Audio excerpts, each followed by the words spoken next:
Hi ಎಲ್ರಿಗೂ ನಮಸ್ಕಾರ. Welcome back to Kumar's academy. ನನ್ನ ಹೆಸರು ವಸಂತ್ ಕುಮಾರ್. ಇವತ್ತಿನ ಈ ಕ್ಲಾಸಲ್ಲಿ ನಾವು 2/8/2026 ಸಿವಿಲ್ PC HK ಪೇಪರ್, ಮಧ್ಯಾಹ್ನ ನಡೆದಂಥ HK ಪೇಪರ್ನ ಮೆಂಟಲ್ ಅಬಿಲಿಟಿ ಕ್ವಶನ್ಸ್ ಎಷ್ಟು ಕೇಳಿದ್ರು? 15 ಕ್ವಶನ್ಸ್ ಕೇಳಿದ್ರು. ಅಂದರೆ ಮಾರ್ನಿಂಗ್ ನಡೆದಂತಹ ನಾನ್ HK ಪೇಪರಲ್ಲೂ 15 ಕ್ವಶನ್ಸ್, ಮಧ್ಯಾಹ್ನ ನಡೆದಂತಹ HK ಪೇಪರಲ್ಲೂ 15 ಕ್ವಶನ್ಸ್. ಸೊ ಹಂಗಾರೆ ಡಿಫಾಲ್ಟ್ ಆಗಿ 15 ಕ್ವಶನ್ ಕೇಳ್ತಿದ್ದಾರೆ ಅನ್ನಂಗೆ ಆಯಿತು. ಸೊ ಹಂಗಿದ್ದಾಗ ಯಾವ ಥರ ಕೇಳ್ತಿದ್ದಾನೆ ಅಂದರೆ ಆಲ್ಮೋಸ್ಟ್ ನೀವು ಟೈಮ್ನ ಕನ್ಸ್ಯೂಮ್ ಮಾಡೋ ಥರದಲ್ಲಿ. ಏನಂದರೆ ಕಾನ್ಸೆಪ್ಟ್ಸು ಇರ್ತವೆ, ಮತ್ತು ನಿಮ್ಗೆ ನೋಡ್ತಿದ್ದಂಗೆ ಈಸಿ ಅನಿಸುತ್ತೆ. ಬಟ್ ಯಾವಾಗ ನೀವು ಎಂಟ್ರಿ ಕೊಡ್ತೀರೋ ಆವಾಗ ನಿಮಗೆ ಟೈಮ್ ಹಿಡಿಯುತ್ತೆ. ಸೊ ನಿಮಗೆ ಟೈಮ್ನ ಕಿಲ್ ಮಾಡಬೇಕು. ಇಲ್ಲೇ ಟೈಮ್ ಕಿಲ್ ಮಾಡೋ ಥರದಲ್ಲೇ ಕ್ವಶನ್ಗಳನ್ನು ಫ್ರೇಮ್ ಮಾಡ್ತಿದ್ದಾನೆ. ಸೊ ನಾವು ಇದನ್ನೆಲ್ಲ ತಲೆಯಲ್ಲಿ ಇಟ್ಕೊಂಡು ಯಾವ ಥರ ಸ್ಟ್ರಾಟಜೀಸ್ ಮಾಡಬೇಕು, ಇದನ್ನು ಸಾಲ್ವ್ ಮಾಡಬೇಕಂದ್ರೆ ಔಟ್ ಆಫ್ ಔಟ್ ಸಾಲ್ವ್ ಮಾಡ್ಬೋದು. ಈಸಿ ಇದ್ದಾವೆ, ಬಟ್ ಟೈಮ್ ತಗೊಳುತ್ತೆ. ಯಾಕಂದರೆ ನೀವು ಅನಲೈಸ್ ಮಾಡಬೇಕು. ಇಲ್ಲಿ ಟೈಮ್ ಕೊಟ್ಟರೆ ಮಾತ್ರ ನೀವು ಮಾಡೋಕ್ಕೆ ಸಾಧ್ಯ. ಆ ಥರದ ಪ್ರಶ್ನೆಗಳನ್ನು ಕೇಳ್ತೆ. ಇಲ್ಲ ಪ್ರಾಕ್ಟೀಸು ಹೈಲಿ ಪ್ರಿಸೈಸಾಗಿ ಪ್ರಾಕ್ಟೀಸ್ ಮಾಡಿದರೆ ನೀವು ಫಾಸ್ಟಾಗಿ ಮಾಡ್ಬೋದು. ಇಲ್ಲಿ ಫಾಸ್ಟಾಗಿ ಮಾಡಿ ನೀವು ವಿದಿನ್ 10 ಮಿನಿಟ್ಸಲ್ಲಿ ಪ್ರಾಕ್ಟೀಸ್ ಜಾಸ್ತಿ ಮಾಡಿದರೆ ನೀವು 10 ಮಿನಿಟ್ಸಲ್ಲಿ ಮುಗಿಸ್ಬೋದು. ಇನ್ನು 5 ನಿಮಿಷ ಬೇರೆದಕ್ಕೆ ಎತ್ತಿಡ್ಬೋದು. ಇದು ನೋಡೋಕೆ ಈಸಿ ಅನಿಸ್ತವೆ, ಬಟ್ ಟೈಮ್ನ ಕನ್ಸ್ಯೂಮ್ ಮಾಡೇ ಮಾಡ್ತವೆ. ಸೊ ಆ ಥರದ ಪ್ರಶ್ನೆಗಳಿದ್ದಾವೆ. ಸೊ ನಾವು ಈ ವಿಡಿಯೋದಲ್ಲಿ ಮೊದಲ 8 ಪ್ರಶ್ನೆಗಳನ್ನು ಸಾಲ್ವ್ ಮಾಡೋಣ. ಓಕೆ, ಸೊ ನಿಮ್ಗೆ ಆಮೇಲೆ ಅನಿಸುತ್ತೆ, ಬಿಡಿಸಾದ್ಮೇಲೆ ಅನಿಸುತ್ತೆ ಇದು ಎಷ್ಟೊಂದು ಸುಲಭನ. ಬಟ್ ನಮ್ಗೆ ಗೊತ್ತಾಗುತ್ತೆ, ಎಕ್ಸಾಮಿನೇಷನ್ ಹಾಲಲ್ಲಿ ನೀವು ಕೂತ್ಕೊಂಡಾಗ ಆ 8 ಪ್ರಶ್ನೆಗಳನ್ನು ಬಿಡಿಸೋಕ್ಕೆ ಕಾಣೋಕ್ಕೆ ಈಸಿನೇ ಇರುತ್ತೆ, ಬಟ್ ಟೈಮ್ನ ಭಾಳ ತಗೋತಿರುತ್ತೆ. ಸೊ ಇದನ್ನು ಯಾವ ಥರ ಇದು ಮಾಡಬೇಕು ಅಂದರೆ ಪ್ರಾಕ್ಟೀಸ್ ಮಾಡಲೇಬೇಕು. ಪ್ರಾಕ್ಟೀಸ್ ಮಾಡಿನೇ ಇದನ್ನು ಸಾಲ್ವ್ ಮಾಡೋಕ್ಕೆ ಸಾಧ್ಯ ನಾವು. Okay, with tips and tricks. ಎಲ್ಲೆಲ್ಲಿ ಫಾರ್ಮುಲಾಸ್ ನೀಡಿದೆಯೋ ಫಾರ್ಮುಲಾಸು ಮತ್ತು ಟಿಪ್ಸ್ ಯಾವುದಾದ್ರೂ ಬೇಕಿದ್ರೆ ಅದನ್ನು ನಾವು ಈ ಕ್ಲಾಸಲ್ಲಿ ಡಿಸ್ಕಸ್ ಮಾಡೋಣ. ಓಕೆ, ನನ್ನ ಬಗ್ಗೆ ಬ್ರೀಫಾಗಿ ಹೇಳೋದಾದರೆ, ನಂದು education qualification BE in mechanical engineering. So ನಂದು ವರ್ಕ್ ಎಕ್ಸ್ಪೀರಿಯನ್ಸ್. ಯಾಕೆ ಇದು ಇಂಪಾರ್ಟೆಂಟ್ ಆಗುತ್ತೆ ಅಂದರೆ, ನಾನು ಏನೇನು ಎಕ್ಸ್ಪ್ಲೈನ್ ಮಾಡ್ತೀನೋ ಎಲ್ಲನೂ ಪ್ರಾಕ್ಟಿಕಲಿ ನಮ್ಮ ಲೈಫಲ್ಲಿ ಯಾವ ಥರ ನಡೆಯುತ್ತೆ ಅನ್ನೋಕ್ಕೆ ವರ್ಕ್ ಆ್ಯಂಡ್ ಲೈಫ್ ಎಕ್ಸ್ಪೀರಿಯನ್ಸ್ ಭಾಳ ಮುಖ್ಯ ಆಗುತ್ತೆ. ಸೊ ನಂದು variety and vast of work experience ಇದೆ. ಸೊ ಮಲ್ಟಿನ್ಯಾಷನಲ್ ಕಂಪ್ನಿಲೂ ವರ್ಕ್ ಮಾಡಿದ್ದೀನಿ, TE ಕನೆಕ್ಟಿವಿಟಿ ಅನ್ನೋ ಕಂಪ್ನೀಲಿ. ಮತ್ತು ಗೇಟ್ ಅಂದರೆ ನಮ್ಮ ಇಂಜಿನಿಯರಿಂಗಲ್ಲಿ ಹೈಯರ್ ಸ್ಟಡೀಸ್ ಮಾಡಬೇಕು, PhD ಆ್ಯಂಡ್ MS ಮತ್ತು MTech ಮಾಡಬೇಕು ಅಂದರೆ NITs IITs ಮಾಡಬೇಕಂದ್ರೆ ಈ ಎಕ್ಸಾಮ್ ಬರೀಬೇಕು. ಸೊ ಆ ಎಕ್ಸಾಮ್ನ ಕೂಡ ನಾನು ಅಟೆಂಡ್ ಮಾಡಿ ಕ್ವಾಲಿಫೈ ಆಗಿದ್ದೆ. ಮತ್ತು ಅದರ ಜೊತೆಗೆ ಟೀಚರ್ ಆಗಿ ಕೂಡ ವರ್ಕ್ ಮಾಡಿದ್ದೀನಿ, ಟ್ಯೂಟರ್ ಆಗಿ ವರ್ಕ್ ಮಾಡಿದ್ದೀನಿ. ಮತ್ತು ಪೊಲೀಸ್ ಡಿಪಾರ್ಟ್ಮೆಂಟಲ್ಲಿ 5 ವರ್ಷಗಳ ಕಾಲ ವರ್ಕ್ ಮಾಡಿದ್ದೀನಿ. ಈಗ ಪ್ರೆಸೆಂಟ್ಲಿ ಇಂಜಿನಿಯರ್ ಆಗಿ ವರ್ಕ್ ಮಾಡ್ತಾ ಇದ್ದೀನಿ.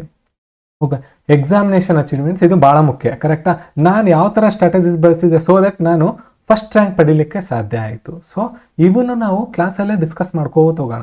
ಓಕೆ, ಅದ್ರ ಜೊತೆಗೆ ನನಗೆ ವರ್ಕ್ ಮಾಡ್ಕೊತಾನೆ, ಕೆಲವರು ಇವಾಗ ವರ್ಕ್ ಮಾಡ್ಕೊತ ಓದ್ತಾ ಇರ್ತಾರೆ, ಅವ್ರು ಹೆಂಗೆ ಮಾಡ್ಬೋದು ಅನ್ನೋಕ್ಕೆ ನೋಡಿ. ನಾನು ಫಸ್ಟು KSRP ಸಬ್ ಇನ್ಸ್ಪೆಕ್ಟರ್ ಇದ್ದಿದ್ದು, ಓದ್ಕೋತಾನೆ ಅದ್ರ ಜೊತೆಗೆ ಕೆಲಸ ಓದ್ಕೋತಾ ನಾನೇನು ಮಾಡಿದೆ, 37th ರ್ಯಾಂಕ್ ತೊಗೊಂಡೆ. ಅದು ಹೆಂಗೆ ಸಾಧ್ಯ? ಕರೆಕ್ಟಾ?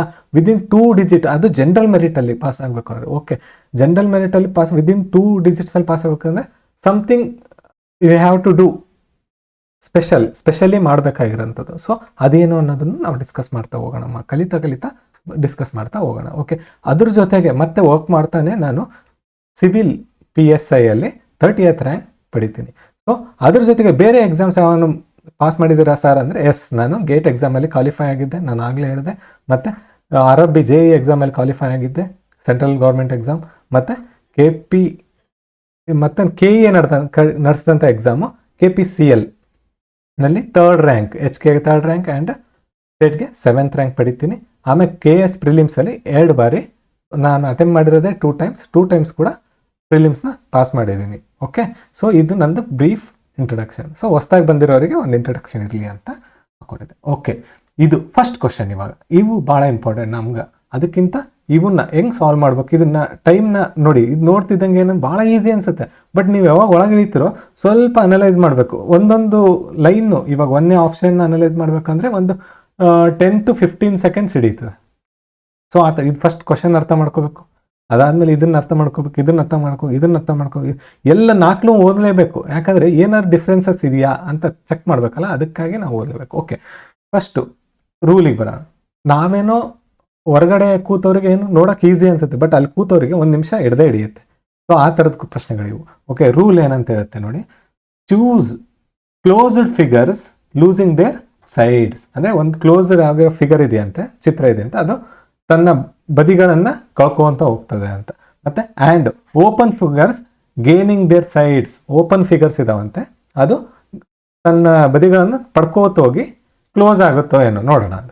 ಫೈಂಡ್ ದ ಸೂಟೇಬಲ್ ಚಾಯ್ಸ್ ಅಂತ ಕ್ವಶನ್. ಅದು ಕನ್ನಡದಲ್ಲಿ ಓದೋದಾದ್ರೆ ನಿಯಮ. ಮುಚ್ಚಿದ ಚಿತ್ರಗಳು ತಮ್ಮ ಬದಿಗಳನ್ನು ಕಳೆದುಕೊಳ್ಳುತ್ತಿವೆ ಮತ್ತು ತೆರೆದ ಚಿತ್ರಗಳು ತಮ್ಮ ಬದಿಗಳನ್ನು ಪಡೆಯುತ್ತಿವೆ. ಸೂಕ್ತವಾದ ಉತ್ತರವನ್ನು ಆರಿಸಿ. ಅಂದ್ರೆ ಏನರ್ಥ, ಇವಾಗ ಕ್ಲೋಸ್ ಐತೆ ನೋಡಿ, ಇದು ಕ್ಲೋಸ್ ಐತೆ, ಇದು ಒಂದೊಂದೊಂದೊಂದು ತನ್ನ ಬದಿಗಳನ್ನ ಬಿಡಿಸ್ಕೊಂತ ಹೋಗ್ಬೇಕು ನೋಡಿ. ಇಲ್ಲಿ ನೆಕ್ಸ್ಟ್ ಏನು ಚೇಂಜಸ್ ಆಗಿಲ್ಲ, ಒಂದೇ ಬಿಡಿಸ್ಕೊಂಡೈತೆ, ನೆಕ್ಸ್ಟ್ ಇನ್ನೊಂದು ಒಂದೇ ಬಿಡಿಸ್ಕೊಂಡೈತೆ. ಸೊ ಇದು ನೋಡೋಣ, ನೆಕ್ಸ್ಟ್ ಅದು ನೋಡೋಣ. ಇಲ್ಲಿ ನೋಡಿ, ಇದು ಕ್ಲೋಸ್ ಐತಾ, ಕ್ಲೋಸ್ ಇರೋದು ಕ್ಲೋಸೇ ಐತೆ, ಕ್ಲೋಸೇ ಐತೆ, ಕ್ಲೋಸ್ ಐತೆ, ಇದಂತೂ ಅಲ್ವೇ ಅಲ್ಲ. ಓಕೆ, ಇವಾಗ ನೆಕ್ಸ್ಟ್ ಇದಕ್ಕೆ ಬರೋದಾದ್ರೆ ಕ್ಲೋಸ್ ಐತೆ, ಒಂದು ಬದಿ ಬಿಡಿಸ್ಕೊಂತು, ಎರಡು ಬದಿ ಬಿಡಿಸ್ಕೊಂತು, ಮೂರು ಬದಿ ಬಿಡಿಸ್ಕೊಂತು. ಓಕೆ, ಇದು ಮ್ಯಾಕ್ಸಿಮಮ್ ಚಾನ್ಸಸ್ ಐತೆ. ಇದಕ್ಕೆ ಬರೋಣ, ಒಂದು ಬದಿ ಬಿಡಿಸ್ಕೊಂತು, ಎರಡು ಬದಿನೇ ಮತ್ತೆ ಟ್ವಿಸ್ಟ್ ಆಗಿ ಕೊಟ್ಟಣ ಅಷ್ಟೇ. ಓಕೆ, ಇವಾಗ ಬರೋದಾದ್ರೆ ಒಳಗಿಂದ ಕನ್ಸಿಡರ್ ಮಾಡೋಣ. ಇವಾಗ ಓಪನ್ ಇರೋದು ಓಕೆ ಹಿಂಗೈತೆ ಅನ್ಕೊಳ್ಳೋಣ. ನೆಕ್ಸ್ಟ್ 3 ಬರಬೇಕು, 3 ಬಂತು, 4 ಬಂತು, 5 ಮತ್ತು ಕ್ಲೋಸ್ ಆಯಿತು. ಇನ್ನೂ ಕ್ಲೋಸ್ ಆಗೋಂಥ ಅವಶ್ಯಕತೆ ಇಲ್ಲ. ಓಕೆ, ನೆಕ್ಸ್ಟಿಗೆ ಬರೋಣ, ಇದಕ್ಕೆ ಬರೋಣ. ಓಪನ್ ಐತೆ, 2 ಆಯಿತು, 3 ಆಯಿತು, 4 ಆಯಿತು. ಇದು ಕರೆಕ್ಟ್ ಆಗೋ ಚಾನ್ಸಸ್. ಇವಾಗ ಇದಕ್ಕಷ್ಟೇ ಕನ್ಸಿಡರ್ ಮಾಡಿದರೆ ಇದು ಕರೆಕ್ಟ್ ಆಗೋ ಚಾನ್ಸಸ್. ಬಟ್ ಇದು ಹೊರಗಡೆದು ಕ್ಲೋಸ್ ಇರೋದು ಓಪನ್ ಆಗಬೇಕು, ಕಳ್ಕೋಬೇಕು. ಅದು ಕಳ್ಕೊಂಡಿರಲ್ಲ, ಅದಕ್ಕೆ ಇದು ಹೋಯ್ತು. ಓಕೆ, ಇವಾಗ ಇದಕ್ಕೆ ಬಂದರೆ 2, 3, 4 ನೋಡಿ, ಇದನ್ನೂ ಕರೆಕ್ಟ್ ಆಯಿತು. ಅವನು ಹೇಳಿಕೆ ಏನು ಕೊಟ್ಟಿದ್ದ, ನಿಯಮ ಏನು ಕೊಟ್ಟಿದ್ದ, ಒಂದು ಮುಚ್ಚಿದ್ದು ತೆರ್ಕೋಬೇಕು, ಒಂದೊಂದೊಂದು ಕಳ್ಕೋಬೇಕು, ತೆರೆದಿರೋದು ಪಡ್ಕೊಂತ ಐತೆ ನೋಡಿ. ಒಂದೊಂದು ಬಾವುಗಳನ್ನು ಪಡ್ಕೊಂಡ್ಬಂದು ಇದು ಕ್ಲೋಸ್ ಆಯಿತು. ಸೊ ಇದೇ correct answer. Third is the correct answer. ಇಷ್ಟೇ ಸಿಂಪಲ್ ಆಗಿ, ನೋಡೋಕೆ ಸಿಂಪಲ್ ಅನ್ಸುತ್ತೆ, ಬಟ್ ಟೈಮ್ ಕನ್ಸ್ಯೂಮ್ ಮಾಡುತ್ತೆ ಇದು. ಓಕೆ, ಎಕ್ಸಾಮಲ್ಲಿ ಕೂತಾಗ ಅದರ ಟೆನ್ಷನಲ್ಲಿ ನಾವು ಒಂದನ್ನ 2 ಸರಿ ನೋಡಬೇಕಾಗುತ್ತೆ. ಸೊ ಹಂಗಾಗಿ ಭಾಳಷ್ಟು ಟೈಮ್ನ ತೊಗೊಳುತ್ತೆ. Okay, right. ನಾನು ಪ್ರಿಫರ್ ಮಾಡೋ ಥರ ಈ ಥರ ಕ್ವಶನ್ಗಳು ಬಂದಾಗ ನಿಮ್ಗೆ ನೋಡೋಕೆ ಈಸಿ ಅನಿಸುತ್ತೆ, ಬಟ್ ಓದಾಗ ಟೈಮ್ ತೊಗೊಳ್ತಲ್ಲ, ಇವನ್ನೆಲ್ಲ ಲಾಸ್ಟಿಗೆ ಇಟ್ಕೊಂಡ್ರೆ ಬೆಟ್ರ್. ಹಾಗೆ ಬಟ್ ಯಾರಾದರೂ ಭಾಳ ಪ್ರಾಕ್ಟೀಸ್ ಮಾಡಿದರೆ ಇಂಥವು ಅನ್ನೋದು ಅವ್ರು ಯಾವಾಗ ಎಲ್ಲಿ ಬಂದ್ರೂ ಮಾಡ್ಬೋದು. ರೈಟ್. ಸೊ ನೆಕ್ಸ್ಟ್ ಕ್ವಶನ್ ಬರೋಣ. By assuming that the numbers in each ಸೆಟ್ಟಲ್ಲಿ ಒಂದು ಸೆಟ್ ಐತೆ, follow a similar pattern, find the missing number in the following. Missing number, ಇದರಲ್ಲಿ ಮಿಸ್ಸಿಂಗ್ ನಂಬರ್ ಐತಲ್ಲ ಅದನ್ನು ಫೈಂಡ್ ಮಾಡಿ ಅಂತ. ಓಕೆ, ಇದೊಂದು ಪ್ಯಾಟ್ರನ್ ಇವೆಲ್ಲ ಒಂದೊಂದು ಪ್ಯಾಟ್ರನ್ನ ಇದು ಮಾಡಿದರೆ ಮಿಸ್ಸಿಂಗ್ ನಂಬರ್ ಏನದನ್ನು ಇದು ಮಾಡಬೇಕಂತ. ಪ್ರತಿಯೊಂದು ಗುಂಪಿನಲ್ಲಿರುವ ಸಂಖ್ಯೆಗಳು ಒಂದೇ ರೀತಿಯ ಮಾದರಿಯನ್ನು ಅನುಸರಿಸುತ್ತವೆ ಎಂದು ಊಹಿಸಿ ಕೆಳಗಿನವುಗಳಲ್ಲಿ ಕಾಣೆಯಾಗಿರುವ ಸಂಖ್ಯೆಯನ್ನು ಕಂಡುಹಿಡಿಯಿರಿ. ಕಂಡುಹಿಡಿಯಿರಿ ಅಂತ ಹೇಳ್ತಾನೆ. ಇದನ್ನ ಕಂಡುಹಿಡಿಯೋಕ್ಕೆ ಹೇಳ್ತಾನೆ. ಓಕೆ, ಇದು ಆ್ಯಕ್ಚುಲಿ ಇವೆಲ್ಲ ಸ್ವಲ್ಪ ಟೈಮ್ ಕನ್ಸ್ಯೂಮಿಂಗ್ಗೆ, ಕರೆಕ್ಟಾ? ನೀವು ಫಸ್ಟ್ ಅನಲೈಸ್ ಮಾಡಬೇಕು. ಓಕೆ, ಹಿಂಗೆ ಬರ್ಬೋದಾ ಅಂತ ಅಂದ್ಬಿಟ್ಟು ಫಸ್ಟ್ ನೋಡೋಣ. ಏನಿವಾಗ 25 + 17 ಕರೆಕ್ಟಾ? ಎಷ್ಟಾಗುತ್ತೆ? 15, 40, 42 ಆಗುತ್ತೆ. 6ರಿಂದ ಬಾಗ್ಸೋಣ, ಒಂದು ಅನಾಲಿಸಿಸ್ ಸುಮ್ಮನೆ. 6 1 6, 6 7 42. ಅದೇ ಥರದಲ್ಲಿ ನೆಕ್ಸ್ಟ್ ಈ ಸೆಕೆಂಡ್ 38 + 18 ಎಷ್ಟಾಗುತ್ತೆ? 56, 56 ಆಗುತ್ತೆ. 56ನ್ನ 8ರಿಂದ ಬಾಗ್ಸೋಣ, ಯಾಕಂದ್ರೆ ಕೆಳಗಿರೋದು 8 ಐತೆ, ನೋಡೋಕ್ಕೆ ಹಂಗೆ ಕಾಣಿಸ್ತೈತೆ, ಅದಕ್ಕೆ ಬಾಗಿಸ್ಬಿಡೋಣ. 8 1 8, 8 1 8, 8 3 8, 8 7 56. ಓಕೆ, 8 7 7 ಅಂದರೆ ಕಾಮನ್ ಆಗಿ ಏನು ಬರಬೇಕು? 7 ಬರಬೇಕು ಅಂತ ಆಯಿತು. ಅಂದರೆ ಇವೆರಡು ಮೇಲೆ ಎರಡು ಕೂಡಿಸಿ ಕೆಳಗಿಂದು ಬಾಗಿಸಿದಾಗ ನಮಗೇನು ಬರಬೇಕು? 7 ಬರಬೇಕು ಅಂತ. ಹಂಗಿದ್ರೆ 75 + 16 ಡಿವೈಡ್ ಬೈ ಸಮಥಿಂಗ್ ಎಕ್ಸ್ ಮಾಡಿದರೆ ನಿನಗೆ 7 ಬರಬೇಕು. ಅದನ್ನ ನಾನು 7ರಿಂದ ಭಾಗಿಸ್ತೀನಿ, ಆ ನಂಬರ್ ಬರ್ತದೆ ಇವಾಗ. ಓಕೆ, 7 1 7 ಕೂಡಿಸ್ರಿ ಫಸ್ಟು, 91 ಆಗುತ್ತೆ. 91/7 ಮಾಡಿದರೆ 7 1 13 7 91. ಸೊ ಹಂಗಾಗಿ ಆನ್ಸರ್ ಏನಾಗುತ್ತೆ? 13 ಅನ್ನೋದು 1ನೇ ಆಪ್ಷನ್ ಆನ್ಸರ್ ಆಗುತ್ತೆ. ಇದನ್ನು ಸಿಂಪಲ್, ಬಟ್ ಟೈಮ್ ತೊಗೊಳುತ್ತೆ. ಇದು ಸ್ವಲ್ಪ ಟೈಮ್ ತೊಗೊಳುತ್ತೆ, ಯಾಕಂದರೆ ಇದು ಅನಲೈಸ್ ಮಾಡಿ ನೀವು ಫೈನಲ್ ಬರೋಷ್ಟಿಗೆ ಸ್ವಲ್ಪ ಟೈಮ್ ತೊಗೊಳ್ಳಿ. ಯಾರು ಭಾಳಷ್ಟು ಪ್ರಾಕ್ಟೀಸ್ ಮಾಡಿರ್ತಾರೆ, ನೋಡಿದ ತಕ್ಷಣ ಇದು ಹಿಂಗೆ ಬರುತ್ತೆ ಅಂತ ಗೊತ್ತಿರುತ್ತೋ ಅವರು ಈಸಿಲಿ ಆನ್ಸರ್ ಮಾಡ್ಬೋದು. ಇದೆಲ್ಲ ಪ್ರಾಕ್ಟೀಸ್ ಮಾಡಬೇಕಾಗಿರೋಂಥ ಕ್ವಶನ್ಸ್, ಯಾಕಂದರೆ ಇದಕ್ಕೆ ಲಾಜಿಕ್ಸ್ ಬೇಕಾಗುತ್ತೆ, ಲಾಜಿಕ್ಗಳನ್ನು ಬಳಸಬೇಕಾಗುತ್ತೆ. ಸೊ ಹಂಗಾಗಿ ಓಕೆ, ನೆಕ್ಸ್ಟ್ ಕ್ವಶನಿಗೆ ಬರೋಣ. ಭಾಳ ಈಸಿ ಕ್ವಶನ್, ಭಾಳ ಈಸಿ, 10 ಸೆಕೆಂಡಲ್ಲಿ ಮಾಡ್ತಕ್ಕಂಥ ಕ್ವಶನ್ ಇದು ನೋಡಿ. ಸೊ ಇಲ್ಲಿ ನಾವು ಟೈಮ್ನ ಉಳಿಸ್ಬೇಕು. Okay, A B C D is a square, ಒಂದು ಸ್ಕ್ವಯರ್ ಅಂತೆ. Okay, if a diagonal of a square, diagonal ಏನಂದ್ರೆ ಡಯಾಗ್ನಲ್ ಅಂದ್ರೆ ಏನು ಅಂತ ನಾವು ನೋಡೋಣ. Okay, B D is equals to 6 units, find the area of a square. ಅದೇ ತರ ಎ ಬಿ ಸಿ ಡಿ ಒಂದು ಚೌಕವಾಗಿದೆ, ಚೌಕದ ಕರ್ಣ ಅಂದ್ರೆ ಏನು ಕೆಲವರಿಗೆ ಗೊತ್ತಿರಲ್ಲ, ಅದನ್ನು ಡಿಸ್ಕಸ್ ಮಾಡೋಣ. ಬಿ ಡಿ ಯು 6 ಘಟಕಗಳಾಗಿದ್ದರೆ, ಘಟಕ ಅಂದ್ರೆ ಯೂನಿಟ್ಸ್ ಅಂತ. ಓಕೆ, ಸೊ ಚೌಕದ ವಿಸ್ತೀರ್ಣವನ್ನು ಕಂಡು ಹಿಡಿಯಿರಿ. ಸಿಂಪಲ್ ಕ್ವಶನ್, ಏನಿಲ್ಲ, ಒಂದು ಚೌಕ ಹಾಕೋಣ, ಕರೆಕ್ಟಾ? ಏನು ಕೇಳ್ತಾನೆ ಅದನ್ನ ಹಾಕೋಬೇಕು. ಎ ಬಿ ಸಿ ಡಿ, ಅವನೇನು ಕೊಡ್ತಾನೆ, ಬಿ ಡಿಯ ಉದ್ದ ಕೊಟ್ಟ. ಬಿ ಡಿ ಎಷ್ಟಂತೆ, ಒಂದು ಕರ್ಣ ಅಂತೆ, ಅದ್ರದ್ದು 6 ಇರುತ್ತೆ ಅಂತ, ಇಷ್ಟೇ ಕೊಟ್ಟಿದೆ. ಇವಾಗ ಇದ್ರದ್ದು ಏರಿಯಾ ಕಂಡುಹಿಡಬೇಕು, ಪೂರ್ತಿ ಇದ್ರದ್ದು ಏರಿಯಾ ಕಂಡುಹಿಡಬೇಕು. ಓಕೆ, ಏರಿಯಾ ಅಂದ್ರೆ ವಿಸ್ತೀರ್ಣ ಇಸ್ ಈಕ್ವಲ್ ಟು ನಮ್ಗ ಇದೇನೈತಲ್ಲ, ಬಾವು ಇಂಟು ಬಾವು, ಇದ್ರದ್ದು ಫಾರ್ಮುಲಾ ಯಾವುದ್ರದ್ದು, ಚೌಕದ ವಿಸ್ತೀರ್ಣ ಸೂತ್ರ ಬಾವು ಇಂಟು ಬಾಹು. ಅಥವಾ ಇದನ್ನ ನಾನು ಎ ಅನ್ಕೊಂಡ್ರೆ, ಸೈಡ್ ಇಂಟು ಸೈಡ್ ಅಂತ ಕರಿತೀವಿ, ಎ ಅನ್ಕೊಂಡ್ರೆ ಎ ಇಂಟು ಎ, ಅಥವಾ ಎ ಸ್ಕ್ವೇರ್ ಅಂತ ಬರ್ಕೋಬೋದಾ? ರೈಟ್, ನಾನು ಇದನ್ನ ಎ ಅನ್ಕೊಂತೀನಿ. ಇದು ಎ ಇದ್ರೆ ಈ ಕಡೆದು ಎ ಇರುತ್ತೆ, ಎಲ್ಲ ಎ ಇರುತ್ತೆ, ಯಾಕಂದ್ರೆ ಚೌಕ ಎಲ್ಲ ಬಾಹುಗಳು ಸಮನಾಗಿರ್ತವೆ. ಓಕೆ, ಫಸ್ಟ್ ನಾನು ಏನು ಮಾಡ್ತೀನಿ, ಪೈಥಾಗೋರಸ್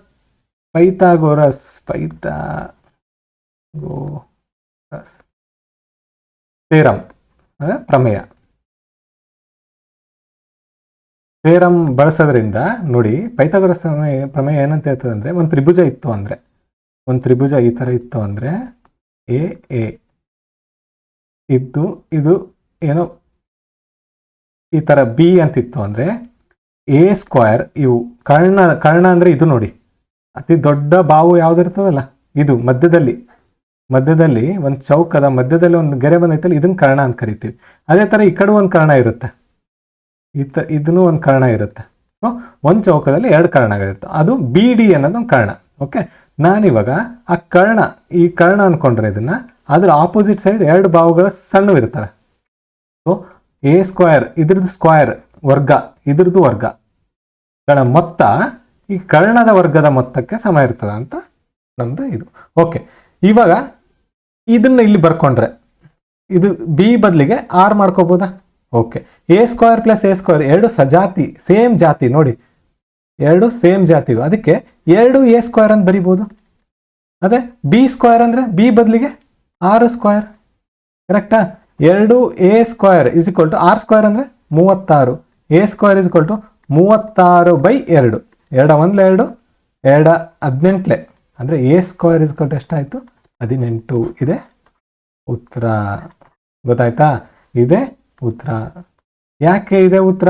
ಎ ಸ್ಕ್ವೇರ್ ಅಂದ್ರೆ ಏನು, ನಾ ಇಲ್ಲೇ ನೋಡಿದ್ವಲ್ಲ, ಎ ಸ್ಕ್ವೇರ್ ಅಂದ್ರೆ ಏನಂತ ನೋಡಿದ್ವಿ ಇಲ್ಲಿ.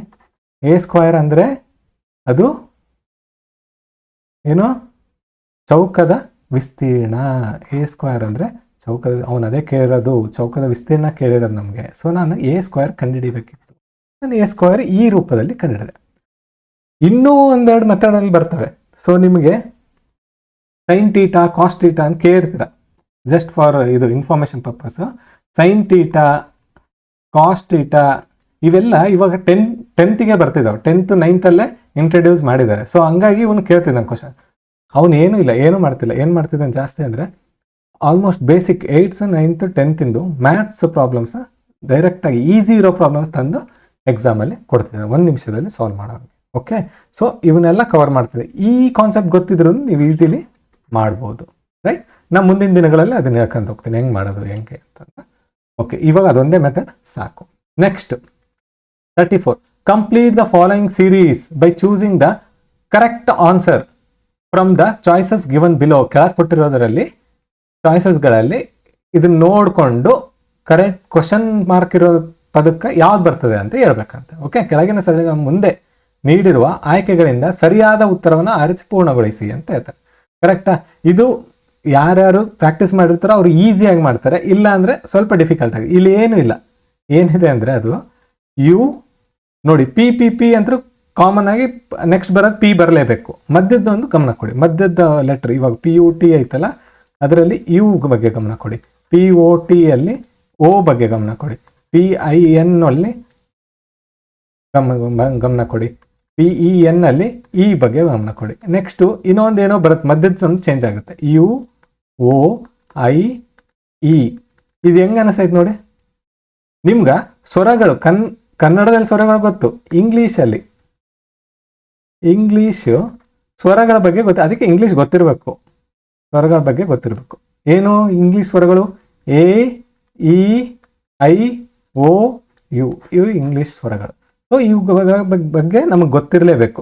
ಆವಾಗ ನೋಡಿ E ಐತೆ, I ಐತೆ, O ಐತೆ, U ಐತೆ. ಅಂದರೆ ಇಲ್ಲಿ ಏನು ಬರಬೇಕು? A ಬರ್ಬೇಕಂತಾನೆ. PAT ಇರೋದೇ ಒಂದು ಆಪ್ಷನ್ ಐತೆ ನಮ್ಮದು.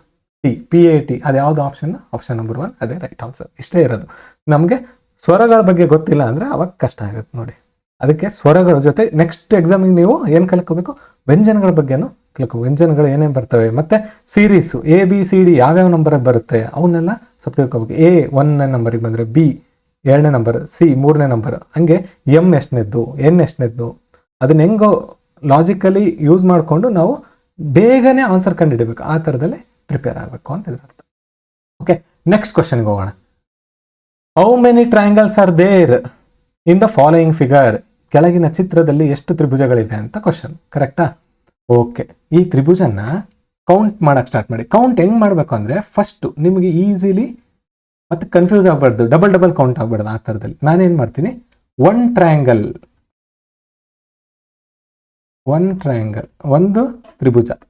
ಒಂದು ತ್ರಿಭುಜ ಇರೋಂಥದ್ದು ನೋಡಿ. ಒಂದು ತ್ರಿಭುಜ ಇರೋಂಥದ್ದು ಇದನ್ನು ನಾನು ಒಂದು ತ್ರಿಭುಜ ಅಂತ ಕನ್ಸಿಡರ್. ನಾನು ಯಾವಾಗಲೂ ಇಲ್ಲಿಂದ ಸ್ಟಾರ್ಟ್ ಮಾಡ್ತೀನಿ, ಒಂದು ತ್ರಿಭುಜನ. ಅದೇ ಥರ ಇದನ್ನು ಒಂದೇ ತ್ರಿಭುಜ ನೋಡಿ, ಒಂದೇ ತ್ರಿಭುಜ ಅಂದರೆ 1 2. ಕರೆಕ್ಟಾ? ಅದೇ ಥರ ಈ ಕಡೆ 1 2 ಅಂದರೆ ದೊಡ್ಡದೊಂದು ಸಣ್ಣದೊಂದು, ದೊಡ್ಡದೊಂದು. ಒಂದು ಕಡೆ ಎಷ್ಟು ಬರಕತ್ತವೆ ನಮಗೆ? 4. ಆ ಥರ 4 ಕಡೆ ಅದಾವೆ. ಹಂಗಾದ್ರೆ ಎಷ್ಟು ಬರ್ತಾವ? 4 × 4 16 ತ್ರಿಭುಜ. ಒಂದು ಸಿಂಗಲ್ ತ್ರಿಭುಜಗಳು 16 ಬರ್ತವೆ. ನೆಕ್ಸ್ಟ್ ಏನು ಮಾಡ್ತೀನಿ ನಾನು? 2 ತ್ರಿಭುಜ ತೊಗೊತೀನಿ. 2 ತ್ರಿಭುಜನ ಹೆಂಗೆ ಸಾರ್ ಅಂದರೆ ಇದು 2 ತ್ರಿಭುಜ ರೈಟ್. ಒಂದು ಅದೇ ಥರ ಇದು ದೊಡ್ಡದು 2. ಆ ಥರ ಎಷ್ಟಾದವ? 2 4 ಕಡೆ ಅದಾವೆ. ಅಂದರೆ ಎಷ್ಟಾಗ್ತದೆ? 2 4 4 ಕಡೆ ಅದಾವೆ. 2 4 8. 2 ತ್ರಿಭುಜದ್ದು ನೋಡಿ ಈ ಥರ 2 ತ್ರಿಭುಜ. ಓಕೆ, ಇವಾಗ ನೆಕ್ಸ್ಟ್ ಏನು ಮಾಡ್ತೀನಿ? 3 ತ್ರಿಭುಜಕ್ಕೆ ಟ್ರೈ ಮಾಡ್ತೀನಿ. 3 ತ್ರಿಭುಜ ಇವಾಗ ಇದನ್ನು ಸೇರಿಸ್ಕೊಂಡು ಮಾಡಿದರೆ ಆ ತ್ರಿಭುಜನೇ ಅಲ್ಲ ಅದು. ಇವಾಗ ನೋಡಿ, ಇವು 2 ಆಯಿತು, ಇದನ್ನು ಸೇರಿಸ್ಕೊಂಡ್ರೆ ಇದು ತ್ರಿಭುಜನೇ ಅಲ್ಲ. ಸೊ ಹಂಗಾಗಿ 3 ತ್ರಿಭುಜ ಮಾಡೋಕ್ಕೆ ಬರಲ್ಲ. ನಾನೇನು ಮಾಡ್ತೀನಿ? 4 ತ್ರಿಭುಜ ತೊಗೊತೀನಿ. ಇವಾಗ 4 ತ್ರಿಭುಜಗಳು ಸೇರಿಸಿ ಯಾವುದನ್ನು ಮಾಡ್ಬೋದಾ ನೋಡೋಣ ಇವಾಗ. ರೈಟ್, ಇದನ್ನು ಫಸ್ಟ್ ಎಲ್ಲ ರಬ್ ಮಾಡ್ತೀನಿ, ಆಮೇಲೆ ಮಾಡೋಕ್ಕೆ ಈಸಿ ಆಗುತ್ತೆ. ಓಕೆ, 4 ತ್ರಿಭುಜ ಹೆಂಗೆ ಸರ್? ಇದು ಕಾನ್ಸೆಪ್ಟ್ ಏನು ಅಂತಂದರೆ ನೋಡಿ, ಇಲ್ಲಿ 4 ತ್ರಿಭುಜ ಹೆಂಗೆ ಅಂದರೆ 1 2 3 4 ನೋಡಿ, ಇದೊಂದು ದೊಡ್ಡ ತ್ರಿಭುಜ ಬರುತ್ತೆ. ಇವೆಲ್ಲ 4 ಸೇರಿಸಿದ್ರೆ ಒಂದು ದೊಡ್ಡ ತ್ರಿಭುಜ ಬರೋಕ್ಕಾಗತ್ತೆ. ಕರೆಕ್ಟಾ? ಸೊ ಅದೇ ಥರ ಇನ್ನೊಂದು ದೊಡ್ಡದು, ಅದಕ್ಕಿಂತ ದೊಡ್ಡದೊಂದು ತ್ರಿಭುಜ ಬರುತ್ತೆ. ರೈಟ್, ಹಂಗಾರೆ ಇದು ಒಂದಾಯಿತು. ಸೊ ಸ್ವಲ್ಪ ಬರೇ 45 ಡಿಗ್ರಿ ಟರ್ನ್ ಆದರೆ ನೋಡಿ ಇದೊಂದು ಬರುತ್ತೆ.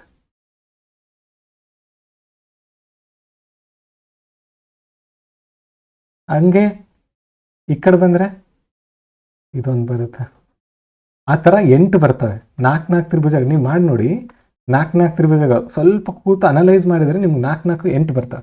ಟೋಟಲ್ ಇವಿಷ್ಟು ಸೇರಿಸಿದ್ರೆ ನಿಮಗೆ 8 8 16 32 ತ್ರಿಭುಜಗಳು ಮಾತ್ರ ಸಾಧ್ಯ ಇದರಲ್ಲಿ. ಹಂಗಿದ್ರೆ ಆನ್ಸರ್ ಏನಪ್ಪ? Option 2 is the answer. ಹಿಂಗೆ ಮಾಡಬೇಕು, ಕನ್ಫ್ಯೂಸ್ ಆಗಬಾರ್ದು. ಅಂದ್ರೆ ಸಿಂಗಲ್ ತ್ರಿಭುಜಗಳು ಫಸ್ಟು, ಸಿಂಗಲ್ ತ್ರಿಭುಜಗಳು ಎಷ್ಟಾವೆ ಎಣಿಸ್ಕೊರಿ. 2 ತ್ರಿಭುಜಗಳು ಎಷ್ಟಾವೆ ಎಣಿಸ್ಕೊ. ಯಾಕಂದರೆ ಇವು ವಿಚಿತ್ರ ಶೇಪ್ ಕೇಳ್ಬೋದು. ನೀವು ಯಾವುದೋ ಒಂದು ಟ್ರಿಕ್ಲಿಂದ ನೆನ್ಪಿಟ್ಕೊಳಕ್ಕೆ ಸಾಧ್ಯನೇ ಇಲ್ಲ. ನಿಮ್ಗೆ ಫಸ್ಟ್ ಬೇಸಿಕ್ಸ್ ಗೊತ್ತಾಗಬೇಕು. ನಾನು ಹೆಂಗೆ ಕನ್ಫ್ಯೂಸ್ ಮಾಡ್ಲಾರ್ದಂಗೆ ಕ್ಯಾಲ್ಕುಲೇಟ್ ಮಾಡಬೇಕು ಅನ್ನೋದಕ್ಕೆ ಇದು ಸಿಂಪ್ಲೆಸ್ಟ್ ವೇ. 1 ತ್ರಿಭುಜಗಳು ಎಷ್ಟದಾವ, 2 ತ್ರಿಭುಜಗಳಿಂದ ಎಷ್ಟಾಗ್ತಾವ, ಮತ್ತು 4 ತ್ರಿಭುಜಗಳಿಂದ ಎಷ್ಟಾಗ್ತಾವೆ. 3 ಆಗ್ತಾವಿಲ್ಲ ಚೆಕ್ ಮಾಡಿ, ಆಮೇಲೆ 4 ತ್ರಿಭುಜ. ಅದಕ್ಕಿಂತ ಜಾಸ್ತಿ ತ್ರಿಭುಜಗಳನ್ನು ತೊಗೊಂಡ್ರೆ ಅದು ಇನ್ನೊಂದು ತ್ರಿಭುಜನ ಕ್ರಿಯೇಟ್ ಮಾಡಲ್ಲ, ಹಂಗಾಗಿ ನಮ್ಗೆ ಅದು ಬರಲ್ಲ. ಇದೇ ಆನ್ಸರ್ ಆಗುತ್ತೆ. ಓಕೆ, ನೆಕ್ಸ್ಟ್ ಕ್ವಶನ್ ಹೋಗೋಣ. ರೈಟ್, ಇದು ಬಹಳ ಸುಲಭ ಬಟ್ ಟ್ರಿಕ್ ಮಾಡಿದ್ದಾನೆ. ಯಾವ ಥರ ಟ್ರಿಕ್ ಮಾಡಿದ್ದಾನೆ ನೋಡಿ. ಒಂದು ನಿರ್ದಿಷ್ಟ ತಾಲೂಕಿನ ವಿವಿಧ ಹಳ್ಳಿಗಳಲ್ಲಿ ಬ್ಯಾಂಕ್ ಖಾತೆಗಳನ್ನು ಹೊಂದಿರುವ ಗ್ರಾಮಸ್ಥರ ಸಂಖ್ಯೆಯನ್ನು ಸಾವಿರಗಳಲ್ಲಿ ಈ ಕೆಳಗೆ ನೀಡಲಾಗಿದೆ. ಫಸ್ಟ್ ಏನು ಚೆಕ್ ಮಾಡ್ತಿದ್ದಾನೆ ಗೊತ್ತಾ? ಫಸ್ಟ್ ಟೈಮ್ ಬರೆಯಕ್ಕೆ ಬಂದವರು, ಸುಮ್ಮನೆ ನೋಡಮ್ಮಪ್ಪ ಅಂತ ಬರೆಯಕ್ಕೆ ಬಂದವರು, ಅವ್ರ ಗ್ರಾಫ್ ಬಗ್ಗೆ ಗೊತ್ತಾಯ್ತಾ ಇಲ್ಲ ಚೆಕ್ ಮಾಡಕತ್ತಾನೆ. ಫಸ್ಟಿಗೆ ಬಂದ ಕೂಡಲೇ ಅವ್ರು 2 ಲಕ್ಷ ಜನನ ಹೊರಗೆ ಹಾಕಿದ. ಯಾಕೆ ಗೊತ್ತಾ? ಗ್ರಾಫೇ ಗೊತ್ತಿಲ್ಲ. ಎಷ್ಟೋ ಜನ ಗ್ರಾಫ್ ಗೊತ್ತಿಲ್ಲದೆ ಸೀದಾ ಡೈರೆಕ್ಟಾಗಿ ಎಕ್ಸಾಮ್ ಬರೀತೀನಿ ಅಂತ ಬಂದು ಕೂತ್ಕೊಂಡ್ರು, ಅವ್ರನ್ನೆಲ್ಲ ಫಸ್ಟ್ ಹೊರಗೆ ಹಾಕ್ದ. ಗ್ರಾಫ್ ಗೊತ್ತಿರೋರು ಉಳ್ಕೊಂಡ್ರು. 4 ಲಕ್ಷ ಜನ ಬರ್ದಿದ್ದಾರಲ್ಲ, ಅದರಲ್ಲಿ ನಮಗೆ 2 ಲಕ್ಷ ಜನ ಉಳಿದ್ರು. ಯಾಕೆಂದರೆ ತೆಗೆದಾಕಕ್ಕೇನೆ ಇವೆಲ್ಲ ಕ್ವಶನ್ಗಳಿರೋದು. ಈಸಿ ಕ್ವಶನ್ನು, ಬಟ್ ಅದನ್ನು ಗೊತ್ತಿಲ್ಲ ಅನ್ನೋರು ಫಸ್ಟ್ ಹೊರಗೆ ಹಾಕ್ತಾನೆ. ಆಮೇಲೆ ಅದು ಕಾನ್ಸೆಪ್ಟ್ ಗೊತ್ತವನವನ್ನ ಒಳಗಿಟ್ಕೊತಾನೆ. ನೆಕ್ಸ್ಟ್ ಸ್ವಲ್ಪ ಡಿಫಿಕಲ್ಟಿ ಕ್ವಶನ್ ಕೇಳ್ತಾನೆ, ಅವ್ರು 1 ಲಕ್ಷ ಜನ ಹೊರಗೆ ಹಾಕ್ತಾನೆ. ಅವ್ನಿಗೆ ಏನಿಲ್ಲ, ಯಾರನ್ನ ಬರಲಿ ನನಗೆ ಇಷ್ಟು ಜನ ಬರಬೇಕು, 500 ಸಮಥಿಂಗ್ ಜನ ಬರಬೇಕಾ ಎಚ್ ಕೆದವರು, ನಂಗೆ 500 ಜನ ಯಾರನ್ನ ಬರ್ರಪ್ಪ ಗೊತ್ತಿರೋನು, ನಂಗೆ ಕಾನ್ಸೆಪ್ಟ್ ಗೊತ್ತಿರೋನು ಬೇಕು ನನಗೆ. ಆ ಥರ ಎಲಿಮಿನೇಷನ್ ಇಲ್ಲಿ ಮಾಡ್ತಿರೋದು. ಎಲಿಮಿನೇಷನ್ ನೋಡಿ, ನಾವು ಮಾಮೂಲಿ ಎಕ್ಸಾಮ್ಸ್ ಬರಿತೀವಲ್ಲ, ಬೋರ್ಡ್ ಎಕ್ಸಾಮ್ಸ್, ಅಲ್ಲೆಲ್ಲ ಪಾಸ್ ಮಾಡಕ್ಕೆ ನೋಡ್ತಾರೆ ಎಕ್ಸಾಮಿನರ್. ಅದಕ್ಕೆ ಭಾಳ ಈಸಿ ಕ್ವಶನ್ಗಳು ತೆಗಿತಾರೆ, ದೊಡ್ಡ ಕ್ವಶನ್ಸ್, ಈಸಿ ಕ್ವಶನ್ಸ್ ತೆಗೆದಿರ್ತಾರೆ. ಬಟ್ ಅದೇ ಈ ಎಕ್ಸಾಮ್ಸಲ್ಲಿ ಏನು ಮಾಡ್ತಾರೆ, ಇಲ್ಲಿ ನಮ್ಗೆ ಸೆಲೆಕ್ಟ್ ಮಾಡಬೇಕು ಅಂದರೆ ಫಸ್ಟ್ ಎಲ್ಲರನ್ನ ಎಲಿಮಿನೇಟ್ ಮಾಡಬೇಕು, ಹೆಂಗೆ ತೆಗೆದಾಕ್ಬೇಕು ಅನ್ನೋದ್ರ ಕಡೆ ಗಮನ ಕೊಡ್ತಾರೆ. ಯಾವ ಥರ ಕ್ವಶನ್ ಕೇಟ್ರೆ ಜಾಸ್ತಿ ಜನ ಈಸಿಲಿ ತೆಗೆದಾಕ್ಬೋದು. ಈ ಥರ ಕ್ವಶನ್ ಕೊಟ್ಟಾಗ ಕೆಲವರಿಗೆ ಗ್ರಾಫ್ ಅಂದರೆ ಗೊತ್ತಿರಲ್ಲ, ಏನಂತ ಹೆಂಗೆ ಇದನ್ನು ರೀಡ್ ಮಾಡೋದು ಗೊತ್ತಿರಲ್ಲ, X axis, Y axis, X ಅಕ್ಷ, ವೈ ಅಕ್ಷ ಏನು ಗೊತ್ತಿರಲ್ಲ. ಸೊ ಅವಾಗ ಏನಾಗ್ತಾ, ಫಸ್ಟಿಗೆ ಹೊರಗೆ ಹೋದ್ರು, ಅವ್ರನ್ನೆಲ್ಲ ಕುಂದಿರಿಸಿ ಹೊರಗೆ ಹಾಕ್ಬಿಟ್ಟ. ಆಮೇಲೆ ಏನು ಮಾಡ್ತಾನೆ, ಇವಾಗ ಕಾನ್ಸೆಪ್ಟಿಗೆ ಹೋಗಿ ಮೆಲ್ಲಕ್ಕೆ ಒಬ್ಬೊಬ್ಬರು ತೆಗಿತಾರೆ. ಸೊ ಅದಕ್ಕೆ ಫಸ್ಟ್ ಬೇಸಿಕ್ ಕಾನ್ಸೆಪ್ಟ್ ಬಗ್ಗೆ ಬೇಸಿಕ್ ನೋಡಿ, ಇದು ಬೇಸಿಕ್ ಗೊತ್ತಿದ್ರೆ ಮುಗೀತು, ಇದನ್ನ ಈಸಿಲಿ ಸಾಲ್ವ್ ಮಾಡ್ಬೋದಿತ್ತು. ಕರೆಕ್ಟಾ? ಓಕೆ, ಈಗ ಇಂಗ್ಲೀಷಲ್ಲಿ ಒಂದ್ಸಲ, the number of villages in thousands having bank account in various villages of certain taluk is given below. Okay, ಯಾವುದೋ ಒಂದು ತಾಲೂಕಲ್ಲಿ ವಿಲೇಜರ್ಸು ಇಷ್ಟಿಷ್ಟು ಬ್ಯಾಂಕ್ ಖಾತೆಗಳನ್ನು ಹೊಂದಿದ್ದಾರೆ ಅಂತ. ರೈಟ್? ಓಕೆ, ನೋಡಿ ಇಲ್ಲಿ ಅವನೇನಂತ ಕೇಳ್ತಾನೆ ಮತ್ತೆ ಕ್ವಶನಲ್ಲಿ, ಗ್ರಾಮ ಬಿ ಮತ್ತು ಗ್ರಾಮ ಸಿ ಇಲ್ಲದವು, ಬಿ ಮತ್ತು ಸಿ ಗಳಲ್ಲಿ ಕ್ರಮವಾಗಿ ಬ್ಯಾಂಕ್ ಖಾತೆಗಳನ್ನು ಹೊಂದಿರುವ ಗ್ರಾಮಸ್ಥರ ಅನುಪಾತ.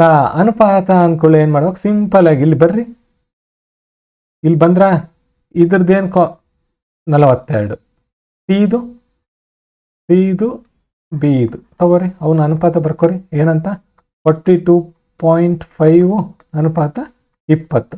ಇಲ್ಲಿ ಬೀಳಿಸ್ಬೇಕು ಅಂತಾನೆ ಆಪ್ಷನ್ ಏನು ಕೊಟ್ಟಾನೆ, 4 ಕೊಟ್ಟಾನೆ. ನಮ್ಮನ್ನ ಕೆಡವಬೇಕು ಅಂತಿದು. ಯಾವಾಗಲೂ ಇದು ಕಾನ್ಸೆಪ್ಟ್ ಗೊತ್ತಿಲ್ಲ ಅಂತಂದರೆ ಭಾಳ ಕಷ್ಟ. ಏನು ನೋಡಿ, ಇದು ಎಷ್ಟು ಬೇಸಿಕ್ಕಾಗಿ ಕೇಳಿದೆ, ನೋಡಿದ ತಕ್ಷಣ ಆನ್ಸರ್ ಮಾಡಬೇಕು ಖುಷಿಯಲ್ಲಿ. ಹುಡುಗರು ಇವಾಗ ನೋಡಿದ ತಕ್ಷಣ ಎಕ್ಸೈಟ್ಮೆಂಟಲ್ಲಿ ನನಗೆ ಗೊತ್ತು ಈ ಕಾನ್ಸೆಪ್ಟ್ ಅಂತ ಅಂದ್ಬಿಟ್ಟು ಆನ್ಸರ್ ಮಾಡಲಿ ಅಂತಲೇ ಈ ಆಪ್ಷನ್ನ ಕೊಟ್ಟಿದ್ದಾರೆ. ಬಟ್ ಯಾವಾಗಾದರೂ ಆಗಲಿ ಏನಂದರೆ, ಯಾವಾಗಲೂ ನಾವು ರೇಷಿಯೋ ಬರಿತೀವಲ್ಲ, ರೇಷಿಯೋ ಅಥವಾ ಅನುಪಾತ ಅಂತಾರೆ, ಇಲ್ಲಿ ಇಂಗ್ಲೀಷಲ್ಲಿ ರೇಷಿಯೋ ಅಂತಾರೆ, ಅನುಪಾತಕ್ಕೆ ಇಲ್ಲಿ ರೇಷಿಯೋ ಅಂತಾರೆ. ಸೊ ಈ ರೇಷಿಯೋನ ಬರೀಬೇಕಾದ್ರೆ ಯಾವಾಗಲೂ ಈ ಥರ ಪಾಯಿಂಟ್ ಇರಕೂಡ್ದು. ಇದೇ ಕಾನ್ಸೆಪ್ಟ್. ಈ ಕಾನ್ಸೆಪ್ಟ್ ಬೇಸಿಕ್ ಕಾನ್ಸೆಪ್ಟ್ ಗೊತ್ತಿದ್ನ ಇದು ಹಾಕಲ್ಲ ಅವನು. ಇಲ್ಲಾಂದ್ರೆ ಖುಷಿಲಿ 10 ಸೆಕೆಂಡಲ್ಲಿ ಮುಗಿಸ್ಬೇಕು ಅಂತಂದು ಖುಷಿಲಿ ಆಪ್ಷನ್ 4 ಹಾಕಿ ಬರ್ತಾನೆ, ಅದು ತಪ್ಪಾಗುತ್ತೆ. ಸೊ ಇದು ಕಾನ್ಸೆಪ್ಟ್ ನೋಡಿ, ಯಾವಾಗಲೂ ಅನುಪಾತದಲ್ಲಿ ಈ ಪಾಯಿಂಟ್ ಬಂದಿರಬಾರ್ದು, ದಶಮಾನ ರೂಪದಲ್ಲಿ ಇರಬಾರ್ದು, ಅಂದರೆ ಡೆಸಿಮಲ್ ರೂಪದಲ್ಲಿ ಇರಬಾರ್ದು. ಓಕೆ, ಹಂಗಂದ್ರೆ ಏನು ಮಾಡ್ಬೇಕು ಸಾರ್ ಅಂದರೆ, ಇದನ್ನ ರೇಷಿಯೋದಲ್ಲಿ ಬರ್ಕೋರಿ.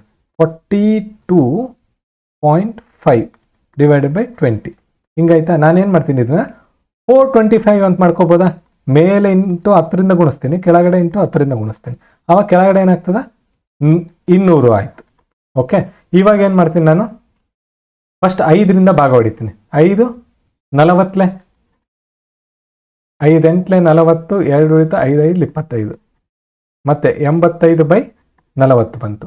5ರಿಂದ ಮತ್ತೆ 5 8 40, 5 1 5, 3 ಉಳಿತು, 5 7 35, ಅಂದರೆ 17/8. ಇದನ್ನ ಹೆಂಗೆ ಬರಿಬೋದು, 17 ಅನುಪಾತ 8 ಅಂತ ಬರಿಬೋದಾ? ಎಲ್ಲೈತೆ ಅದು ಆನ್ಸರು? Option number 1. ಸಿಂಪಲ್ಲ ನೋಡಿ, ಇದೂ ಕರೆಕ್ಟ್. ಆ್ಯಕ್ಚುಲಿ ಅನುಪಾತ ಅಂದ್ಕೊಳ್ಳಿ ಇದೇ ನೆನ್ಪು ಬರೋದು, ಬಟ್ ಅನುಪಾತನ ಹಿಂಗೆ ಬರೆಯೋಕ್ಕೆ ಸಾಧ್ಯನೇ ಇಲ್ಲ. ಸೊ ಅದಕ್ಕೆ ಅವ್ನು ಟ್ರಿಕ್ ಮಾಡಿ ಹೆಂಗೆ ಕೊಟ್ಟಿದ್ದಾನೆ ನೋಡಿ. ಇದೇ ಥರ ಟ್ರಿಕ್ ಮಾಡೋದು ಸಿಂಪಲ್ ಆಗಿ, ಯಾಕಂದ್ರೆ ಫಾಸ್ಟ್ ಇರ್ತೀವಿ ಅಲ್ಲಿ, ಫಾಸ್ಟಾಗಿ ಓಡ್ತಿರ್ತೈತಲ್ಲ, ನೆಕ್ಸ್ಟ್ ಕ್ವಶನ್ ಅಟೆಂಡ್ ಮಾಡ್ಬೇಕು, ಆ ಥರದಲ್ಲೇ ನಾವು ಎಡಬೋದು. ಸೊ ಅದನ್ನೇ ಕಾನ್ಸೆಪ್ಟ್ ಗೊತ್ತಿದ್ದಾಗ ನಮಗೆ ಯಾವಾಗಲೂ ಅನುಪಾತದಲ್ಲಿ ಅಥವಾ ರೇಷಿಯೋದಲ್ಲಿ ನಾವು ಪಾಯಿಂಟಲ್ಲಿ ಬಳಸೋಂಗಿಲ್ಲ. ಇಷ್ಟು ಗೊತ್ತಿದ್ದರೆ ನೀವು ಈಸಿಲಿ ಅದನ್ನು ಆಗ್ತಿದ್ದಿಲ್ಲ, -0.25 ಆಗ್ತಿದ್ದಿಲ್ಲ. ಹಾಕದೇ ಇದ್ರೂ ಒಳ್ಳೇದೇ, ಬಟ್ ಹಾಕಿ ತಪ್ಪು ಹಾಕೋದು ಇದು ನಮ್ಮನ್ನ ಹಿಂದಕ್ಕೆ ತಳುತ್ತೆ ರ್ಯಾಂಕಿಂದ. ಫಸ್ಟ್ ನೋಡಿ, ಈ ಕಾನ್ಸೆಪ್ಟ್ ಗೊತ್ತು ನಿಮ್ಗೆ, ಗ್ರಾಫ್ ಅಂದರೆ ಗೊತ್ತು, ಇಷ್ಟೊಂದು ತಿಳ್ಕೊಂಡಿರಿ. ನಿಮಗೆ ಅನುಪಾತದಲ್ಲಿ ಬರಿಬೇಕಾದ್ರೆ ದಶಮಾನ ರೂಪ ಅಥವಾ ಡೆಸಿಮಲಲ್ಲಿ ಬರಿಬಾರ್ದು ಅಂತ ಗೊತ್ತಿಲ್ಲ ಅಂದರೆ ಕಷ್ಟ ಆಗುತ್ತೆ. ಸೊ ಈ ಥರ ಕ್ವಶನ್ಸ್ ನೋಡಿ, ಇದನ್ನು ನಮ್ಗೆ ತಿಳ್ಕೊಳಕ್ಕೆ ಇದೊಂಥರ ಗೈಡ್ ಇದ್ದಂಗೆ. ನಾವು ಯಾವ ತಪ್ಪುಗಳು ಮಾಡಬಾರ್ದು ಮುಂದಿನ ಎಕ್ಸಾಮ್ಗಳಲ್ಲಿ ಅಂತ ಇದು ಹೇಳ್ಕೊಡ್ತೀವಿ. ಓಕೆ, ನೆಕ್ಸ್ಟ್ ಕ್ವಶನ್ಗೆ ಬಂದ್ಬಿಡೋಣ, ಟೈಮ್ ವೇಸ್ಟ್ ಮಾಡೋದು ಬೇಡ. ಒಬ್ಬ ವ್ಯಕ್ತಿಯ ವೇಗ ಗಂಟೆಗೆ 3 ಕಿಲೋಮೀಟರ್ ಆಗಿದ್ದರೆ, ನೋಡಿ ಕಂಡೀಷನ್ ಕೊಡ್ತಾನೆ, ಆಗಿದ್ದರೆ ಕೇಸ್ 1 ಅಂತ ಬರ್ಕೋಣ. ಏನಂತೆ, ಸ್ಪೀಡ್ ಅಂದರೆ ವಿ ಅಂತ ಬರಿತೀನಿ, 3 ಕಿಲೋಮೀಟರ್ ವೇಗ ಗಂಟೆಗೆ ಅನ್ನೋದಕ್ಕೆ km/h ಅಂತ. ನೆಕ್ಸ್ಟ್ ಅವನು ತನ್ನ ಗಮ್ಯಸ್ಥಾನವನ್ನು 30 ನಿಮಿಷ ತಡವಾಗಿ ತಲುಪುತ್ತಾನೆ. ಅಂದ್ರೆ ಇಲ್ಲಿ ನೋಡಿ ಏನ್ ಮಾಡ್ತಿದ್ದಾನೆ, ಇಷ್ಟು ಸ್ಪೀಡಲ್ಲಿ ಹೋದ್ರೆ ಅವನು ಗಮ್ಯಸ್ಥಾನ ಒಂದು ಡಿಸ್ಟೆನ್ಸ್ನ ನಾನು ಡಿ ಅಂತ ಬರ್ಕೊಂತೀನಿ. ಇದು ಗೊತ್ತಿಲ್ಲ ನನಗೆ, ಇದು ಗೊತ್ತಿಲ್ಲ, ಕ್ವಶನ್ ಮಾರ್ಕ್ ಇದು. ಬಟ್ ಅವನು ಆ ಗಮ್ಯಸ್ಥಾನನ ಮಾಮೂಲಿ ಟೈಮು, ಯೂಶ್ವಲಿ ಅವನು ಒಂದು ಸ್ಪೀಡಲ್ಲಿ ಹೋದರೆ ಇಷ್ಟು ನಿಮಿಷದಲ್ಲಿ ಹೋಗ್ತಿದ್ದ, ಅದಕ್ಕಿಂತ 30 ನಿಮಿಷ ಜಾಸ್ತಿ ತಗೊತಿದ್ದಾನೆ. ಅಂದರೆ T1 ಒಂದೇ ಕೇಸ್ 1 ಆಗಿದ್ದಕ್ಕೆ ಇದು T1 = T+30 ಅಂತ ಬರ್ಕೊತೀನಿ. ಅದೇ ಥರ ಕೇಸ್ 2 ತಗೋತೀನಿ. ಕೇಸ್ 2 ಅಲ್ಲಿ ಏನು ಮಾಡ್ತಾನೆ, 4 ಕಿಲೋಮೀಟರ್ ವೇಗ, ಇದು V1 ಅನ್ಕೊತೀನಿ, V2 = 4 km/h. ಹಂಗೆ ಡಿಸ್ಟೆನ್ಸ್ ಸೇಮ್, ಇದು ಸೇಮ್ ಡಿಸ್ಟೆನ್ಸ್, ಕರೆಕ್ಟ್, ಅಷ್ಟೇ ಡಿಸ್ಟೆನ್ಸ್ ಹೋಗೋಕ್ಕೆ ಗೊತ್ತಿಲ್ಲ ನನಗೆ. T2 ಟೈಮು ಇಲ್ಲಿ ಸ್ಪೀಡಾಗಿ ಹೋಗಿರೋದ್ರಿಂದ ಅವನೇನು ಮಾಡ್ತಾನೆ, -20, ಅಂದರೆ ತನ್ನ ಟೈಮ್ಗಿಂತ 20 ನಿಮಿಷ ಮುಂಚಿತವಾಗಿ. ನೋಡಿ ಇವಾಗ ಒಂದು ಟೈಮ್ ಒಂದು 60 ನಿಮಿಷ ತೊಗೊತಿದ್ದಾನೆ ಅಂದರೆ +30, ಇಲ್ಲ ಆದರೆ ಎಕ್ಸಾಂಪಲ್ ಇದು 30 ತೊಗೊಂಡು ಇಲ್ಲಿಗೆ ಹೋಗ್ತಾನೆ. ಅದೇ 60 -20, ಸ್ವಲ್ಪ ಫಾಸ್ಟಾಗಿ ಹೋದರೆ 4 ಕಿಲೋಮೀಟರ್ಗೆ ಹೋದರೆ ಇಷ್ಟು ಬರ್ತಿದೆ ಅವನು, ಗೊತ್ತಾಯ್ತಾ, ಮೈನಸ್. ಅದನ್ನೇ ನಾನು ಏನು ಮಾಡ್ಕೊಂಡಿದ್ದೀನಿ, ಆಲ್ಫಾಬೆಟಿಕಲಲ್ಲಿ ಬರ್ಕೊಂಡು, ಬೀಜಗಣಿತದಲ್ಲಿ ಬರ್ಕೊಂಡಿದ್ದೀನಿ. ಓಕೆ, ಇವಕ್ಕೆಲ್ಲ ಶಾರ್ಟ್ ಟ್ರಿಕ್ಸ್ನ ಕಲಿಬೋದು. ಫಸ್ಟು ಕಾನ್ಸೆಪ್ಟ್ ಕಲ್ತ ಮೇಲೆ ನೀವೇ ಶಾರ್ಟ್ ಟ್ರಿಕ್ಸ್ನ ಹುಡ್ಕೊತೀರ. ನೀವು ಯಾವಾಗ ಶಾರ್ಟ್ ಟ್ರಿಕ್ಸಿಂದ ಹೋಗ್ತಿರಲ್ಲ, ಸ್ವಲ್ಪ ಡಿಫ್ರೆಂಟ್ ಮಾಡಿ ಕೇಳಿದ ಟ್ಯೂನ್ ಮಾಡೋದು ಅಂತೀನಿ, ಸ್ವಲ್ಪ ಡಿಫ್ರೆಂಟಾಗಿ ಕೇಳಿದ ಅಂದ್ಕೊಳ್ಳೆ ಅದು ಬರೋದಿಲ್ಲ. ಯಾಕಂದರೆ ನಿಮ್ಗೆ ಕಾನ್ಸೆಪ್ಟ್ ಗೊತ್ತಿಲ್ಲ, ಓನ್ಲಿ ಟ್ರಿಕ್ಸ್ ಗೊತ್ತು. ಟ್ರಿಕ್ಸ್ ಎಷ್ಟು ಅಂತ ವರ್ಕ್ ಆಗುತ್ತೆ. ಒಂದೇ ಥರದ ಕ್ವಶನ್ನ 100 ಥರದಲ್ಲಿ ಕೇಳ್ಬೋದು, 1000 ಥರದಲ್ಲಿ ಕೇಳ್ಬೋದು. ಇದನ್ನೇ ಸ್ವಲ್ಪ ಟ್ವಿಸ್ಟ್ ಮಾಡಿ ಎಷ್ಟೋ ಥರದಲ್ಲಿ ಕೇಳ್ಬೋದು. ನೀವು ಟ್ರಿಕ್ಸ್ ಎಷ್ಟು ನಿಮಿಷ 1000 ಟ್ರಿಕ್ಸ್ ನೆನಪಿಡೋಕೆ, ಅದ್ರ ಬದಲು ಬೇಸಿಕ್ ಕಾನ್ಸೆಪ್ಟ್ ಕಲ್ಕೋರಲ್ಲ. ಓಕೆ, ಕಾನ್ಸೆಪ್ಟ್ ಏನಪ್ಪ, ಇಲ್ಲಿ ಒಂದೇ ಒಂದು ಫಾರ್ಮುಲಾ ಐತೆ. ಏನೈತೆ, ವೆಲಾಸಿಟಿ = ಡಿಸ್ಟೆನ್ಸ್ ಬೈ ಟೈಮ್. ಅಂದರೆ ವೇಗ = ದೂರ ಬೈ ಕಾಲ. ವಿ ಅಂದ್ರೇನು, ವೆಲಾಸಿಟಿ, ಇಲ್ಲಿ ಕರೆಕ್ಟಾ. ಇವಾಗ ಕೇಸ್ 1ಗೆ ಹಾಕೋಣ ಈ ಫಾರ್ಮುಲಾ. ಇವಾಗ D = V × T ಬರಿಬೋದ ಹಿಂಗೆ, ಅಂದರೆ ದೂರ = ಕಾಲ × ವೇಗ ಬರಿಬೋದಲ್ಲ. ಇದನ್ನ ಮೇಲೆ ಇಲ್ಲಿಗೆ ತೊಗೊಂಬಂದಂಗೆ ಅಷ್ಟೇ. ಓಕೆ, ಇಲ್ಲಿಗೆ ತೊಗೊಂಬರ್ತೀನಿ ಅದನ್ನು. D = V1 × T1 ಅಂತ ಬರಿಬೋದಾ. ಓಕೆ, V1 ಅಂದರೆ ಎಷ್ಟು, 3, T1 ಅಂದರೆ T+30. ನಮ್ಗೆ ಏನು ಕಂಡುಹಿಡಿಯಕ್ಕೆ ಹೇಳಿದ್ದಾನೆ, ದೂರ ಕಂಡುಹಿಡಿಯಕ್ಕೆ ಹೇಳಿದ್ದೇನೆ, D ಕಂಡುಹಿಡಿಯಕ್ಕೆ ಹೇಳಿದ್ದಾನೆ. ಓಕೆ, ನಾನೇನು ಮಾಡ್ತೀನಿ, D = ಇದು. ಇದೇ ಥರ ಸೇಮ್ ಈ case 2ಗೆ ಬರ್ಕೊತೀನಿ. D = V2 × T2. V2 ಏನು, 4, T2 T-20. ಇನ್ನೊಂದು ನೆನ್ಪಿಡ್ಬೇಕಾಗಿರೋದು, ಈ 20-30 ಮಿನಿಟ್ಸಲ್ಲಿ ಐತೆ, ಇಲ್ಲಿ ಅವರಲ್ಲಿ ಐತೆ. ಸೊ ಇದನ್ನ ಸ್ವಲ್ಪ ಡಿಫ್ರೆಂಟಾಗಿ ನಾವು ಮಾಡಬೇಕು, ಗೊತ್ತಾಯ್ತಾ. ಸೊ ವೆಲಾಸಿಟಿ ನಮಗೆ 4 km/h ಐತೆ, ನಾವು ಇದನ್ನ ಚೇಂಜ್ ಮಾಡ್ಕೋಬೇಕು ಇಲ್ಲಿ. ಓಕೆ, ಇಲ್ಲಿ ಮಿನಿಟ್ಸಲ್ಲಿ ಐತೆ. ನಾನೇನು ಮಾಡ್ತೀನಿ, ಇದನ್ನ ಈ ಮಿನಿಟ್ಸಲ್ಲಿ ಇರೋದನ್ನ 30 ಮಿನಿಟ್ಸ್ ನೋಡಿ, ಅದನ್ನೇ ಮಿಸ್ಟೇಕ್ ಮಾಡೋದು ನಾವು ಭಾಳಷ್ಟು. ಈ 30 ಮಿನಿಟ್ಸ್ ಏನು ಮಾಡ್ಕೊತೀನಿ, ½ an hour ಅಂತ ಬರ್ಕೋಬೋದಾ, ಅವರಲ್ಲಿ ಕನ್ವರ್ಟ್ ಮಾಡಿದೆ. ಈ 20 ಮಿನಿಟ್ಸ್ ನಾನು ಏನು ಬರ್ಕೊತೀನಿ, 1/3 ಅಂತ ಬರ್ಕೋಬೋದಾ. ಅಂದರೆ 60 ನಿಮಿಷ 1 ಅವರಿಗೆ, ಅದನ್ನು 20 ನಿಮಿಷ ಅಂದರೆ ಎಷ್ಟು, 1/3 ಅವರ್. ಅದನ್ನ ಇಲ್ಲಿ ಬರ್ತೀನಿ ಅಷ್ಟೇ. ಟೈಮ್ನ ಸ್ವಲ್ಪ ಚೇಂಜ್ ಮಾಡ್ಕೊಂಡು 20 ಇರೋದನ್ನ 1/3 ಮಾಡ್ಕೊಂಡಿದ್ದೀನಿ, 30 ಇರೋದನ್ನ 1/2. ಇವೆಲ್ಲ ಸಿಂಪಲ್ ಕಾನ್ಸೆಪ್ಟು. ಇದು ಕನ್ವರ್ಷನ್ ಆಫ್ ಯೂನಿಟ್ಸ್ ಅಂತ ಕರಿತೀವಿ. ಸೊ ಇದು ಸ್ವಲ್ಪ ಗೊತ್ತಿರ್ಬೇಕು ನಮಗೆ. ಓಕೆ, ಇವೆ ಡಿ ಸೇಮ್. ಅದಕ್ಕೆ ನಾನೇನು ಮಾಡ್ತೀನಿ, ಫಸ್ಟು ಇದನ್ನು ತೆಗಿತೀನಿ. ಇಲ್ಲ, ಒಂದೇ ಪೇಜಲ್ಲಾದರೆ ಗೊತ್ತಾಗಲ್ಲ ಅದಕ್ಕೆ. ಇವಾಗ ನೋಡಿ, ಇವೆರಡು ಸೇಮ್. ಯಾವುವು? ಎಸ್, ಕೇಸ್ 1 ಮತ್ತು ಕೇಸ್ 2 ಅಲ್ಲಿ ಡಿ ಸೇಮ್ ಆಗಿರೋದ್ರಿಂದ ಇದು ಈಕ್ವಲ್ ಟು ಇದೊಂದು ಬರಿಬೋದಾ? ಅಂದರೆ 3t ಇಂಟು ಮಾಡಿಬಿಡ್ತೀನಿ. 3 ಇಂಟು ಟಿ ಮಾಡಿದ್ರೆ 3t plus 3/2 is equal to 4t minus 4/3. ಇವಾಗ ಏನು ಮಾಡ್ತೀನಿ, ಟಿ ಇರೋನ್ನ ಒಂದು ಕಡೆ ತೊಗೊತೀನಿ, ದೊಡ್ಡದಿರೋ ಕಡೆ ತೊಗೊತೀನಿ. ನಾನು ಇದನ್ನ ಈ ಕಡೆ ಹೋಗ್ತೀನಿ. 4t ಮೈನಸ್ 3t ಆಗುತ್ತೆ. ಅದೇ ಇದು ಇಲ್ಲೇ ಉಳ್ಕೊಂತು, ಕರೆಕ್ಟಾಗಿ ಇದನ್ನ ಈ ಕಡೆ ಹೋಯ್ದರೆ ಇದನ್ನ ಈ ಕಡೆ ತೊಗೊಂಡ್ಬರ್ತೀನಿ. ಆವಾಗ 3/2 ಪ್ಲಸ್ ಮೈನಸ್ ಇದ್ದಿದ್ದು ಈಗ ಸೈಡ್ ಬಂದರೆ ಪ್ಲಸ್ ಆಗುತ್ತೆ 4/3. ಸೊ ಇಲ್ಲಿ ಬರೀ ಟಿ ಉಳೀತು ನೋಡಿ. 4ರಲ್ಲಿ 3 ಹೋದರೆ ಒಂದು ಏನಿಲ್ಲ ಅಂದರೆ 1 ಇರುತ್ತೆ ಇಲ್ಲಿ. ಟಿಗೆ ಟಿ. ಓಕೆ, ಇಲ್ಲಿ ಲಾಸ ತೆಗಿಬೇಕು. 3 ಮತ್ತು 2ಕ್ಕೆ 6 ಬರುತ್ತೆ. ಇಂಟು 3 ಮಾಡಬೇಕು, ಇಂಟು 2 ಮಾಡಬೇಕು. 3 3 9, 9 ಪ್ಲಸ್ 8 17. ಕರೆಕ್ಟಾ? 17/6 ಅನ್ನೋದು ಸಮಯ. ಅಂದರೆ ಆ ಡಿಸ್ಟೆನ್ಸ್ ಕವರ್ ಮಾಡಲಿಕ್ಕೆ ಅವನು ಒಂದು ಸ್ಪೀಡಲ್ಲಿ ಹೋಗಿದ್ದ ಅಂದಿದ್ರೆ ಆ ಡಿಸ್ಟೆನ್ಸ್ ಕವರ್ ಮಾಡೋಕೆ ಅವ್ನು ಟೈಮ್ ಡೈಲಿ ಎಷ್ಟೊತ್ತು ತೊಗೊತಿದ್ದ? ಅವನು 17/6 ತೊಗೊತಿದ್ದ. ಅದನ್ನು ತಂದು ಒಂದು ಇಕ್ವೇಷನ್, ಯಾವುದನ್ನ ಒಂದು ಇಕ್ವೇಷನಲ್ಲಿ ಹಾಕೋಣ. ಇದರಲ್ಲಿ ಹಾಕೋಣ. D is equal to, D ಕಂಡುಹಿಡಿಬೇಕಲ್ಲ ನಾವು, 3 ಇಂಟು 17/6. ಟಿ ಇದಲ್ಲಿ 17/6 ಪ್ಲಸ್ 1/2 ಅಂತ ಬರೀತೀವಿ. ಇವಾಗ ಬರೆದ್ರೆ ಓಕೆ, ಎಲ್ಲಿ ಕಾಣಿಸಲ್ಲ ಅನ್ಸುತ್ತೆ ಇಲ್ಲಿ. ಇಲ್ಲಿ ಸಣ್ಣದಾಗಿ ಬರೀತೀನಿ. ಇವಾಗ ಇದು 1/2 ನಾನೇನು ಮಾಡ್ತೀನಿ, ಲಾಸಹ 6 ಬರುತ್ತೆ, ಇಂಟು 1 ಇಂಟು 3. ಸೊ ಇದು ಲಾಸಹ ಎಲ್ಲ ನಾವು ಕ್ಲಾಸಸ್ಸಲ್ಲಿ ತಿಳ್ಕೊಳ್ಳೋಣ, ಯಾಕೆ ಇಲ್ಲಿ ಟೈಮ್ ಆಗಲ್ಲ ನಮಗೆ.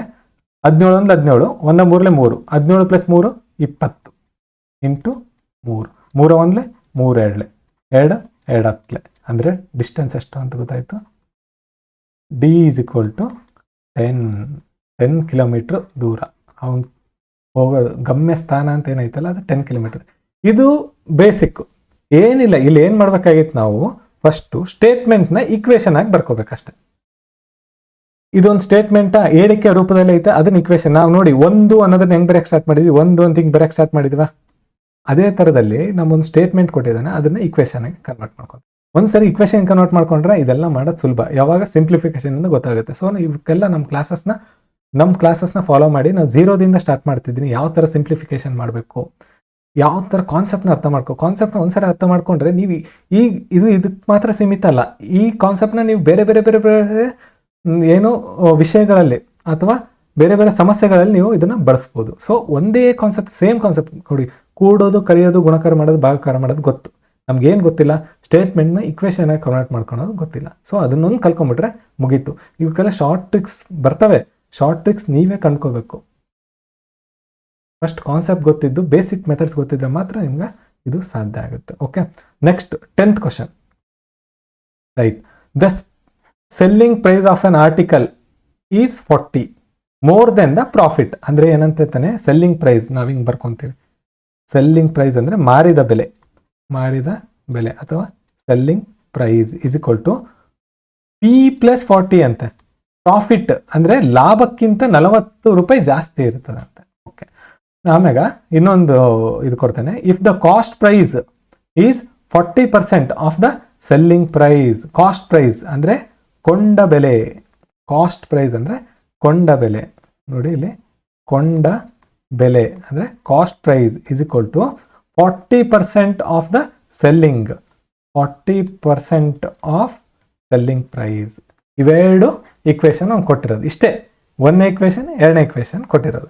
ಓಕೆ, ನಮ್ಗೆ ಇನ್ನೊಂದು ಗೊತ್ತು. ಇವಾಗ ಕನ್ನಡದಲ್ಲಿ ಒಂದ್ಸರಿ ಓದ್ಬಿಡೋಣ, ಗೊತ್ತಾಗುತ್ತೆ. ಒಂದು ವಸ್ತುವಿನ ಮಾರುವ ಬೆಲೆ, ಮಾರಾಟ ಬೆಲೆ ಅಂದರೆ ಮಾರುವ ಬೆಲೆ. ಓಕೆ, ಲಾಭಕ್ಕಿಂತ 40 ಜಾಸ್ತಿ ಇದೆ. ನಾವು ಇಲ್ಲಿ ಬರ್ಕೊಂಡಿವಿ, ಲಾಭಕ್ಕಿಂತ 40 ಜಾಸ್ತಿ ಇದೆ.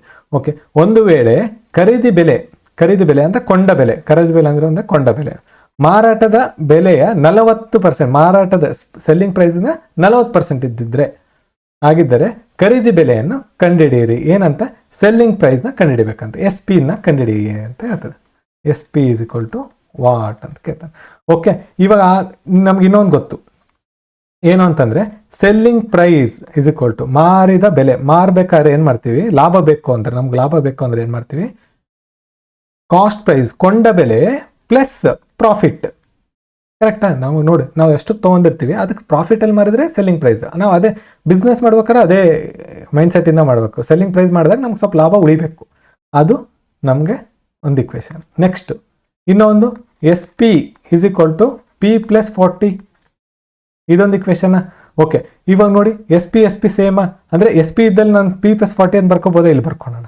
P plus 40 is equal to C P plus P. Sorry, ಖರೀದಿ ಬೆಲೆ ಕೇಳಿದ್ದಾನೆ. ಓ ನೋಡಿ, ಈ ಥರ ಮಿಸ್ಟೇಕ್ ಮಾಡ್ತೀವಿ. ಖರೀದಿ ಬೆಲೆ ಅಂದರೆ ಸಿ ಪಿ ಕಾಸ್ಟ್ ಪ್ರೈಸ್ ಕೇಳಿದೆ. ಓಕೆ, ಆಗ್ತಿತ್ತವ. ರೈಟ್, ಇವಾಗ ಈ ಕಡೆ ಪಿ ಕ್ಯಾನ್ಸಲ್, ಯಾಕಂದರೆ 2 ಪ್ಲಸ್ ಇರೋದ್ರಿಂದ ಕ್ಯಾನ್ಸಲ್ ಆಗುತ್ತೆ. ಇವಾಗ ಸಿ ಪಿ ಎಷ್ಟು ಬಂತು? C P is equal to 40. ಇದೆ ಆನ್ಸರ್. ಒಂದೇ ಸ್ಟೆಪ್ಪಲ್ಲಿ ಇರೋದು. ನಿಮ್ಮ ಕಾನ್ಸೆಪ್ಟ್ ಗೊತ್ತಿದ್ರೆ ಒಂದೇ ಸ್ಟೆಪ್ಪಲ್ಲೇ ಮಾಡೋದು. ಕಣ್ಣಲ್ಲೇ ಮಾಡ್ಬೋದು ಇದನ್ನು, ಆ್ಯಕ್ಚುಲಿ ಕಣ್ಣಲ್ಲೇ ನೀವು ಮಾಡ್ಬೋದು. ಸೊ ಇಷ್ಟು ಇವತ್ತಿನ ಕ್ವಶನ್. 8 ಕ್ವಶನ್ಗಳಾಗ್ತವೆ. ಕಾನ್ಸೆಪ್ಟ್ ಗೊತ್ತಿದ್ದರೆ ಭಾಳ ಈಸಿ, ಬಟ್ ಟೈಮ್ ಕನ್ಸ್ಯೂಮಿಂಗ್ ಇದ್ದಾವೆ. ಭಾಳ ಹುಷಾರಾಗಿ, ನಾವು ಫಾಸ್ಟ್ ಆಗಿದ್ದೀನಿ, ನಾನು ಭಾಳ ಪ್ರಾಕ್ಟೀಸ್ ಮಾಡಿದ್ದೀನಿ ಅಂದರೆ ಮುಂಚಿತವಾಗೇ ಮಾಡಿ. ಇಲ್ಲ ನಾನು ಸ್ಲೋ ಇದ್ದೀನಿ, ನಂಗೆ ಸ್ವಲ್ಪ ಟೈಮ್ ಬೇಕು ಅನ್ನೋರು ಲಾಸ್ಟಿಗೆ ಇಟ್ಕೋರಿ. ಯಾಕಂದರೆ ಏನಾಗುತ್ತೆ, ಇದು ಭಾಳಷ್ಟು ಟೈಮ್ ಕನ್ಸ್ಯೂಮ್ ಮಾಡೋದ್ರಿಂದ ಬೇರೆ ಕ್ವಶನ್ನ ಅಟೆಂಡ್ ಮಾಡೋಕ್ಕಾಗಲ್ಲ. ಸೊ ನೀವು ನೋಡ್ತಿದ್ದಂಗೆ ಬರ್ತಿತ್ತು, ಈಸಿಯಾಗಿ ಬರ್ತಿತ್ತು ಅಂದರೆ ಅದನ್ನು ಮುಗಿಸಿ. ಮತ್ತು ಕಾನ್ಸೆಪ್ಟ್ಸ್ ಮಾತ್ರ ಗೊತ್ತಿರಲಿ. ಓಕೆ, ಮುಂದೆ ಬರೋದಾದರೆ ನಾವು ಮುಂದೆ ಹೋಗ್ತಾ ನಾವು ಈ ಥರ ನಮ್ಮ ಪ್ಲೇ ಲಿಸ್ಟ್ನ ರೆಡಿ ಮಾಡ್ಕೊಂಡಿದ್ದೀವಿ ನೋಡಿ. ಲಾಸಹ, ಮಾಸಹ ಮತ್ತು ಸಿಂಪ್ಲಿಫಿಕೇಶನ್ ಅಂತ ಹೇಳಿದೆ. ಸಿಂಪ್ಲಿಫಿಕೇಶನ್ ಹೆಂಗೆ ಮಾಡೋದು, ಒಂದು ಸರಿ ಇವನ್ನೆಲ್ಲ ಕಲ್ಕೊಂಡ್ಬಿಟ್ರೆ ಭಾಳ ಈಸಿ ಆಗಿಬಿಡೋದು, ಸುಲಭವಾಗಿ. ಶೇಕಡಾವಾರು, ಆ್ಯಾವರೇಜು, ಪರ್ಸೆಂಟೇಜು, ಲಾಭ ನಷ್ಟ ನೋಡಿ, ಇಲ್ಲಿ ಪ್ರಾಫಿಟ್, ಲಾಭ ನಷ್ಟ, ಪಾಲುದಾರಿಕೆ, ಸರಳ ಬಡ್ಡಿ, ಚಕ್ರ ಬಡ್ಡಿ, ಇವನ್ನೆಲ್ಲ ಪಾರ್ಟ್ನರ್ಶಿಪ್ಪು, ಪ್ರಾಫಿಟ್ ಆ್ಯಂಡ್ ಲಾಸು, ಇವನ್ನೆಲ್ಲ ನಾವು ತಿಳ್ಕೊತೀವಿ ಹೋಗ್ತಾ. ಕ್ಯಾಲೆಂಡರ್ಸು, ಕ್ಲಾಕ್ಸು, ಇದ್ರ ಮೇಲೆ ಕೇಳ್ತಾನೆ ಇದ್ದಾನೆ. 2 ಕ್ವಶನ್ ಕೇಳಿದ್ದಾನೆ ಕ್ಯಾಲೆಂಡರ್ ಮೇಲೆ. ಟ್ಯಾಬ್ಯುಲೇಷನ್ನು, ಬಾರ್ ಚಾರ್ಟ್ ನೋಡಿ, ಬಾರ್ ಗ್ರಾಫ್ಗಳು, tabulation, pie chart, line chart, ಈ ಥರ ಲೈನ್ ಚಾರ್ಟ್ ಕೇಳಿದ್ದ. ಓಕೆ, ಈ ಥರನ ಕಾನ್ಸೆಪ್ಟ್ ಒಂದ್ಸರಿ ನೋಡಿ. ಇದು ಕಾನ್ಸೆಪ್ಟ್ ಗೊತ್ತು, ಲೈನ್ ಚಾರ್ಟ್ ಗೊತ್ತು, ಬಟ್ ನಿಮ್ಗೆ ಅನುಪಾತದ ಬಗ್ಗೆ ಗೊತ್ತಿಲ್ಲ ಅಂದರೆ ಇದು ಫೇಲ್ಯೂರ್ ಇಲ್ಲಿ ನೋಡಿ. ಅದಕ್ಕೆ ಇವೆಲ್ಲ ಬೇಸಿಕ್ಸು, ಈ ಹಿಂದಿನ ಬೇಸಿಕ್ಗಳು ತಿಳ್ಕೊಂಡ್ರೆ ಮುಂದಿಂದ ನಿಮಗೆ ಅರ್ಥ ಆಗ ಸಾಧ್ಯ. ಓಕೆ, ಹಂಗಾಗಿ ಮತ್ತೆ ಅದ್ರ ಜೊತೆಗೆ ರೀಸ್ನಿಂಗ್. ನಾವು ಲಾಸ್ಟಿಗೆ ಫಸ್ಟಿಗೆ ಕ್ವಶನ್ಗಳು ನೋಡಿದ್ವಾ, ಈ ಥರ ಚಿತ್ರದ ಕ್ವಶನ್ಗಳು ನೋಡಿದ್ವಲ್ಲ. ಸೊ ಅವುಗಳ ಬಗ್ಗೆ ಭಾಳಷ್ಟು ಒಂದು 100ರಿಂದ 200 ಕ್ವಶನ್ಗಳನ್ನು ಸಾಲ್ವ್ ಮಾಡೋಣ. ಸೊ ನಿಮಗೊಂದು ಐಡಿಯಾ ಬರುತ್ತೆ. ಆ ಐಡಿಯಾ ಬಂದಾಗ ನೀವು ಏನು ಮಾಡ್ತಾರೆ, ಈಸಿಲಿ ಎಕ್ಸಿಕ್ಯೂಟ್ ಮಾಡ್ತೀರಿ ಎಕ್ಸಾಮಲ್ಲಿ. ಸೊ ಪ್ರಾಕ್ಟೀಸ್ ಬೇಕೇ ಬೇಕು. ಆ ಥರದ ಕ್ವಶನ್ಗಳು ಮಾಡ್ಬೇಕಂದ್ರೆ ಪ್ರಾಕ್ಟೀಸ್ ಬೇಕೇ ಬೇಕು. ಸ್ಕ್ವೇರ್ ಎಲ್ಲಿ ಬಳಸಬೇಕು, ಇಂಟು ಮಾಡಬೇಕಾ, ಪ್ಲಸ್ ಮಾಡಬೇಕಾ, ಡಿವೈಡ್ ಮಾಡಬೇಕಾ ಅನ್ನೋದು ಗೊತ್ತಾಗಬೇಕು. So again thank you. And ನಮ್ಮ ಚಾನಲ್ ಇದು ಕುಮಾರ್ಸ್ ಅಕಾಡೆಮಿ ಅಂತ. ಸೊ ಈ ಕುಮಾರ್ಸ್ ಅಕಾಡೆಮಿ ಅನ್ನೋ ಚಾನಲ್ಗೆ ಸಬ್ಸ್ಕ್ರೈಬ್ ಆಗಿ. ಹಾಗೆ ನಿಮ್ಗೇನಾದರೂ ಸಮಸ್ಯೆಗಳಿದ್ದಲ್ಲಿ ಮತ್ತು ಕ್ವಶನ್ಗಳಿದ್ದಲ್ಲಿ ಈ ಮೇಲ್ಗೆ ಅಥವಾ ಕಮೆಂಟ್ ಸೆಕ್ಷನಲ್ಲಿ ಕಮೆಂಟ್ ಮಾಡಿ. ಮತ್ತು ಇಷ್ಟವಾಗಿದ್ರೂ ಮಾಡಿ, ಏನಾದರೂ ಚೇಂಜಸ್ ಮಾಡಬೇಕಿದ್ರು ಕೆಳಗಡೆ ಕಮೆಂಟ್ ಸೆಕ್ಷನಲ್ಲಿ ತಿಳಿಸಿ. ಹಾಗೆ ನಮ್ದು ಇನ್ನೊಂದು ಚಾನಲ್ ಇದೆ, ಅದು ಕರೆಂಟ್ ಅಫೇರ್ಸ್ ಮತ್ತು PYQಸ್ಗಾಗಿ. ಸೊ ನಿಮ್ಗೆ ಇನ್ನು ಇದ್ರ ಬಗ್ಗೆ ಹೆಚ್ಚಿನ ಮಾಹಿತಿ ಬೇಕಾದ್ರೆ ಇಂದಿನ ವೀಡಿಯೋಗಳನ್ನು ನೋಡಿ ಇದನ್ನು ಪಡಿಬೋದು. ಕರೆಂಟ್ ಅಫೇರ್ಸ್ ಆಲ್ಮೋಸ್ಟು ನಮ್ಮ ಕರೆಂಟ್ ಅಫೇರ್ಸ್ ನಾವು ಏನು ಬರೀ 5 ಸ್ಲೈಡ್ಸ್ ಇರ್ತವೆ, 2 ನಿಮಿಷದಲ್ಲಿ ನೀವು ಕವರ್ ಮಾಡ್ಬೋದು. ರಿವಿಷನ್ ಥರದಲ್ಲೇ ಮಾಡಿರೋದು. ಸೊ 5 ಸ್ಲೈಡ್ಸಿಂದನೇ ನಿಯರ್ಲಿ ಡೈಲಿ 5 ಸ್ಲೈಡ್ಸ್ ಬರ್ತಿರ್ತವೆ. ನೀವು ಡೈಲಿ ಫಾಲೋ ಮಾಡ್ಕೊತೋದ್ರೆ ನಿಯರ್ಲಿ ಒಂದು ಎಕ್ಸಾಮಲ್ಲಿ ನಿಮಗೆ 15 ಕ್ವಶನ್ಸ್ನ ಕವರ್ ಮಾಡ್ಕೊತೀರ. 15 ಕ್ವಶನ್ಸ್ ಬಂದಿದ್ದಾವೆ. ನೀವು ಈಸಿಲಿ ಬರೀ ಹೆಡ್ಲೈನಿಂದನೇ ನೀವು ಎಷ್ಟೋ ಕ್ವಶನ್ನ ನೀವು KA ಕೇಳ್ತಕ್ಕಂಥ ಈ 2 ಎಕ್ಸಾಮಲ್ಲಿ, ಯಾವುದು HK ಮತ್ತು ನಾನ್ HK ಎಕ್ಸಾಮ್ PCದು ಏನು ಮಾಡಿದ್ರಲ್ಲ, ಅದರಲ್ಲಿ ನೀವು ನಿಯರ್ಲಿ 15 ಕ್ವಶನ್ಸ್ನ ನೀವು ಅದರಿಂದ ನೋಡ್ಬೋದು. ಸೊ ಅದರದ್ದೇ ಒಂದು ಸಪ್ರೇಟ್ ವಿಡಿಯೋ ಮಾಡ್ತೀನಿ, ಯಾವ್ಯಾವ ಕ್ವಶನ್ಗಳು ಬಂದಿದ್ದು. ನಾವೇನಿಲ್ಲ, ಓನ್ಲಿ ಗೌರ್ಮೆಂಟ್ ಸೋರ್ಸಸ್ PIB ಅಂತ ಬರುತ್ತೆ, ಪ್ರೆಸ್ ಇನ್ಫಾರ್ಮೇಷನ್ ಬ್ಯೂರೋ ಅಂತ, ಅದರಿಂದ ಬಂದಂಥ ಕಂಟೆಂಟ್ಗಳನ್ನು ನಾವು ಕಂಪ್ಲೀಟಾಗಿ ವೀಡಿಯೋಸ್ ಮಾಡಿ ಹಾಕ್ತಾಯಿದ್ದೀವಿ. ಸೊ ಅಡ್ಜಸ್ಟಾಗಿ ಬೇಗನೆ ಅರ್ಥ ಆಗೋ ರೀತಿಲಿ ನಾವು ಮಾಡಿ ಹಾಕ್ತಾಯಿದ್ದೀವಿ. ಸೊ ಅದನ್ನು ಫಾಲೋ ಮಾಡೋದ್ರಿಂದ ಭಾಳಷ್ಟು ನೀವು ಜ್ಞಾನನ ಪಡಿತೀರ. ಮತ್ತು ಎಕ್ಸಾಮಲ್ಲಿ ಏನು ರಿವಿಷನ್ ಆಗಿ ಭಾಳಷ್ಟು ಸರಿ ರಿವಿಷನ್ ಆಗಿ ನೀವು ಈ ಎಕ್ಸಾಮಲ್ಲಿ ಈಸಿಲಿ ಪಾಸ್ ಮಾಡೋಕ್ಕೆ ಭಾಳಷ್ಟು ಬೇಗನೆ ಒಂದು ಹುದ್ದೆ ಪಡೀಲಿಕ್ಕೆ ಸಹಾಯ ಆಗುತ್ತೆ. ಸೊ ಇಷ್ಟೇ ಹೇಳ್ತಾ ಥ್ಯಾಂಕ್ ಯು ಸೋ ಮಚ್ ಈ ವಿಡಿಯೋ ನೋಡಿದ್ದಕ್ಕೆ. ಹಾಗೆ ನಿಮ್ಮ ಫ್ರೆಂಡ್ಸ್ ಜೊತೆನೂ ಶೇರ್ ಮಾಡಿ ಈ ಚಾನಲ್ನ. ಹಾಗೆ ಶೇರ್ ಮಾಡಿ, ನೀವೇನು ಕಲ್ತಿದ್ದೀರೋ ಅದನ್ನು ಶೇರ್ ಮಾಡಿ. ಶೇರ್ ಮಾಡ್ತಾ ನೀವು ಲರ್ನ್ ಮಾಡ್ತೀರಾ ಅಂತ ಹೇಳ್ತಾ ಥ್ಯಾಂಕ್ ಯು ಸೋ ಮಚ್.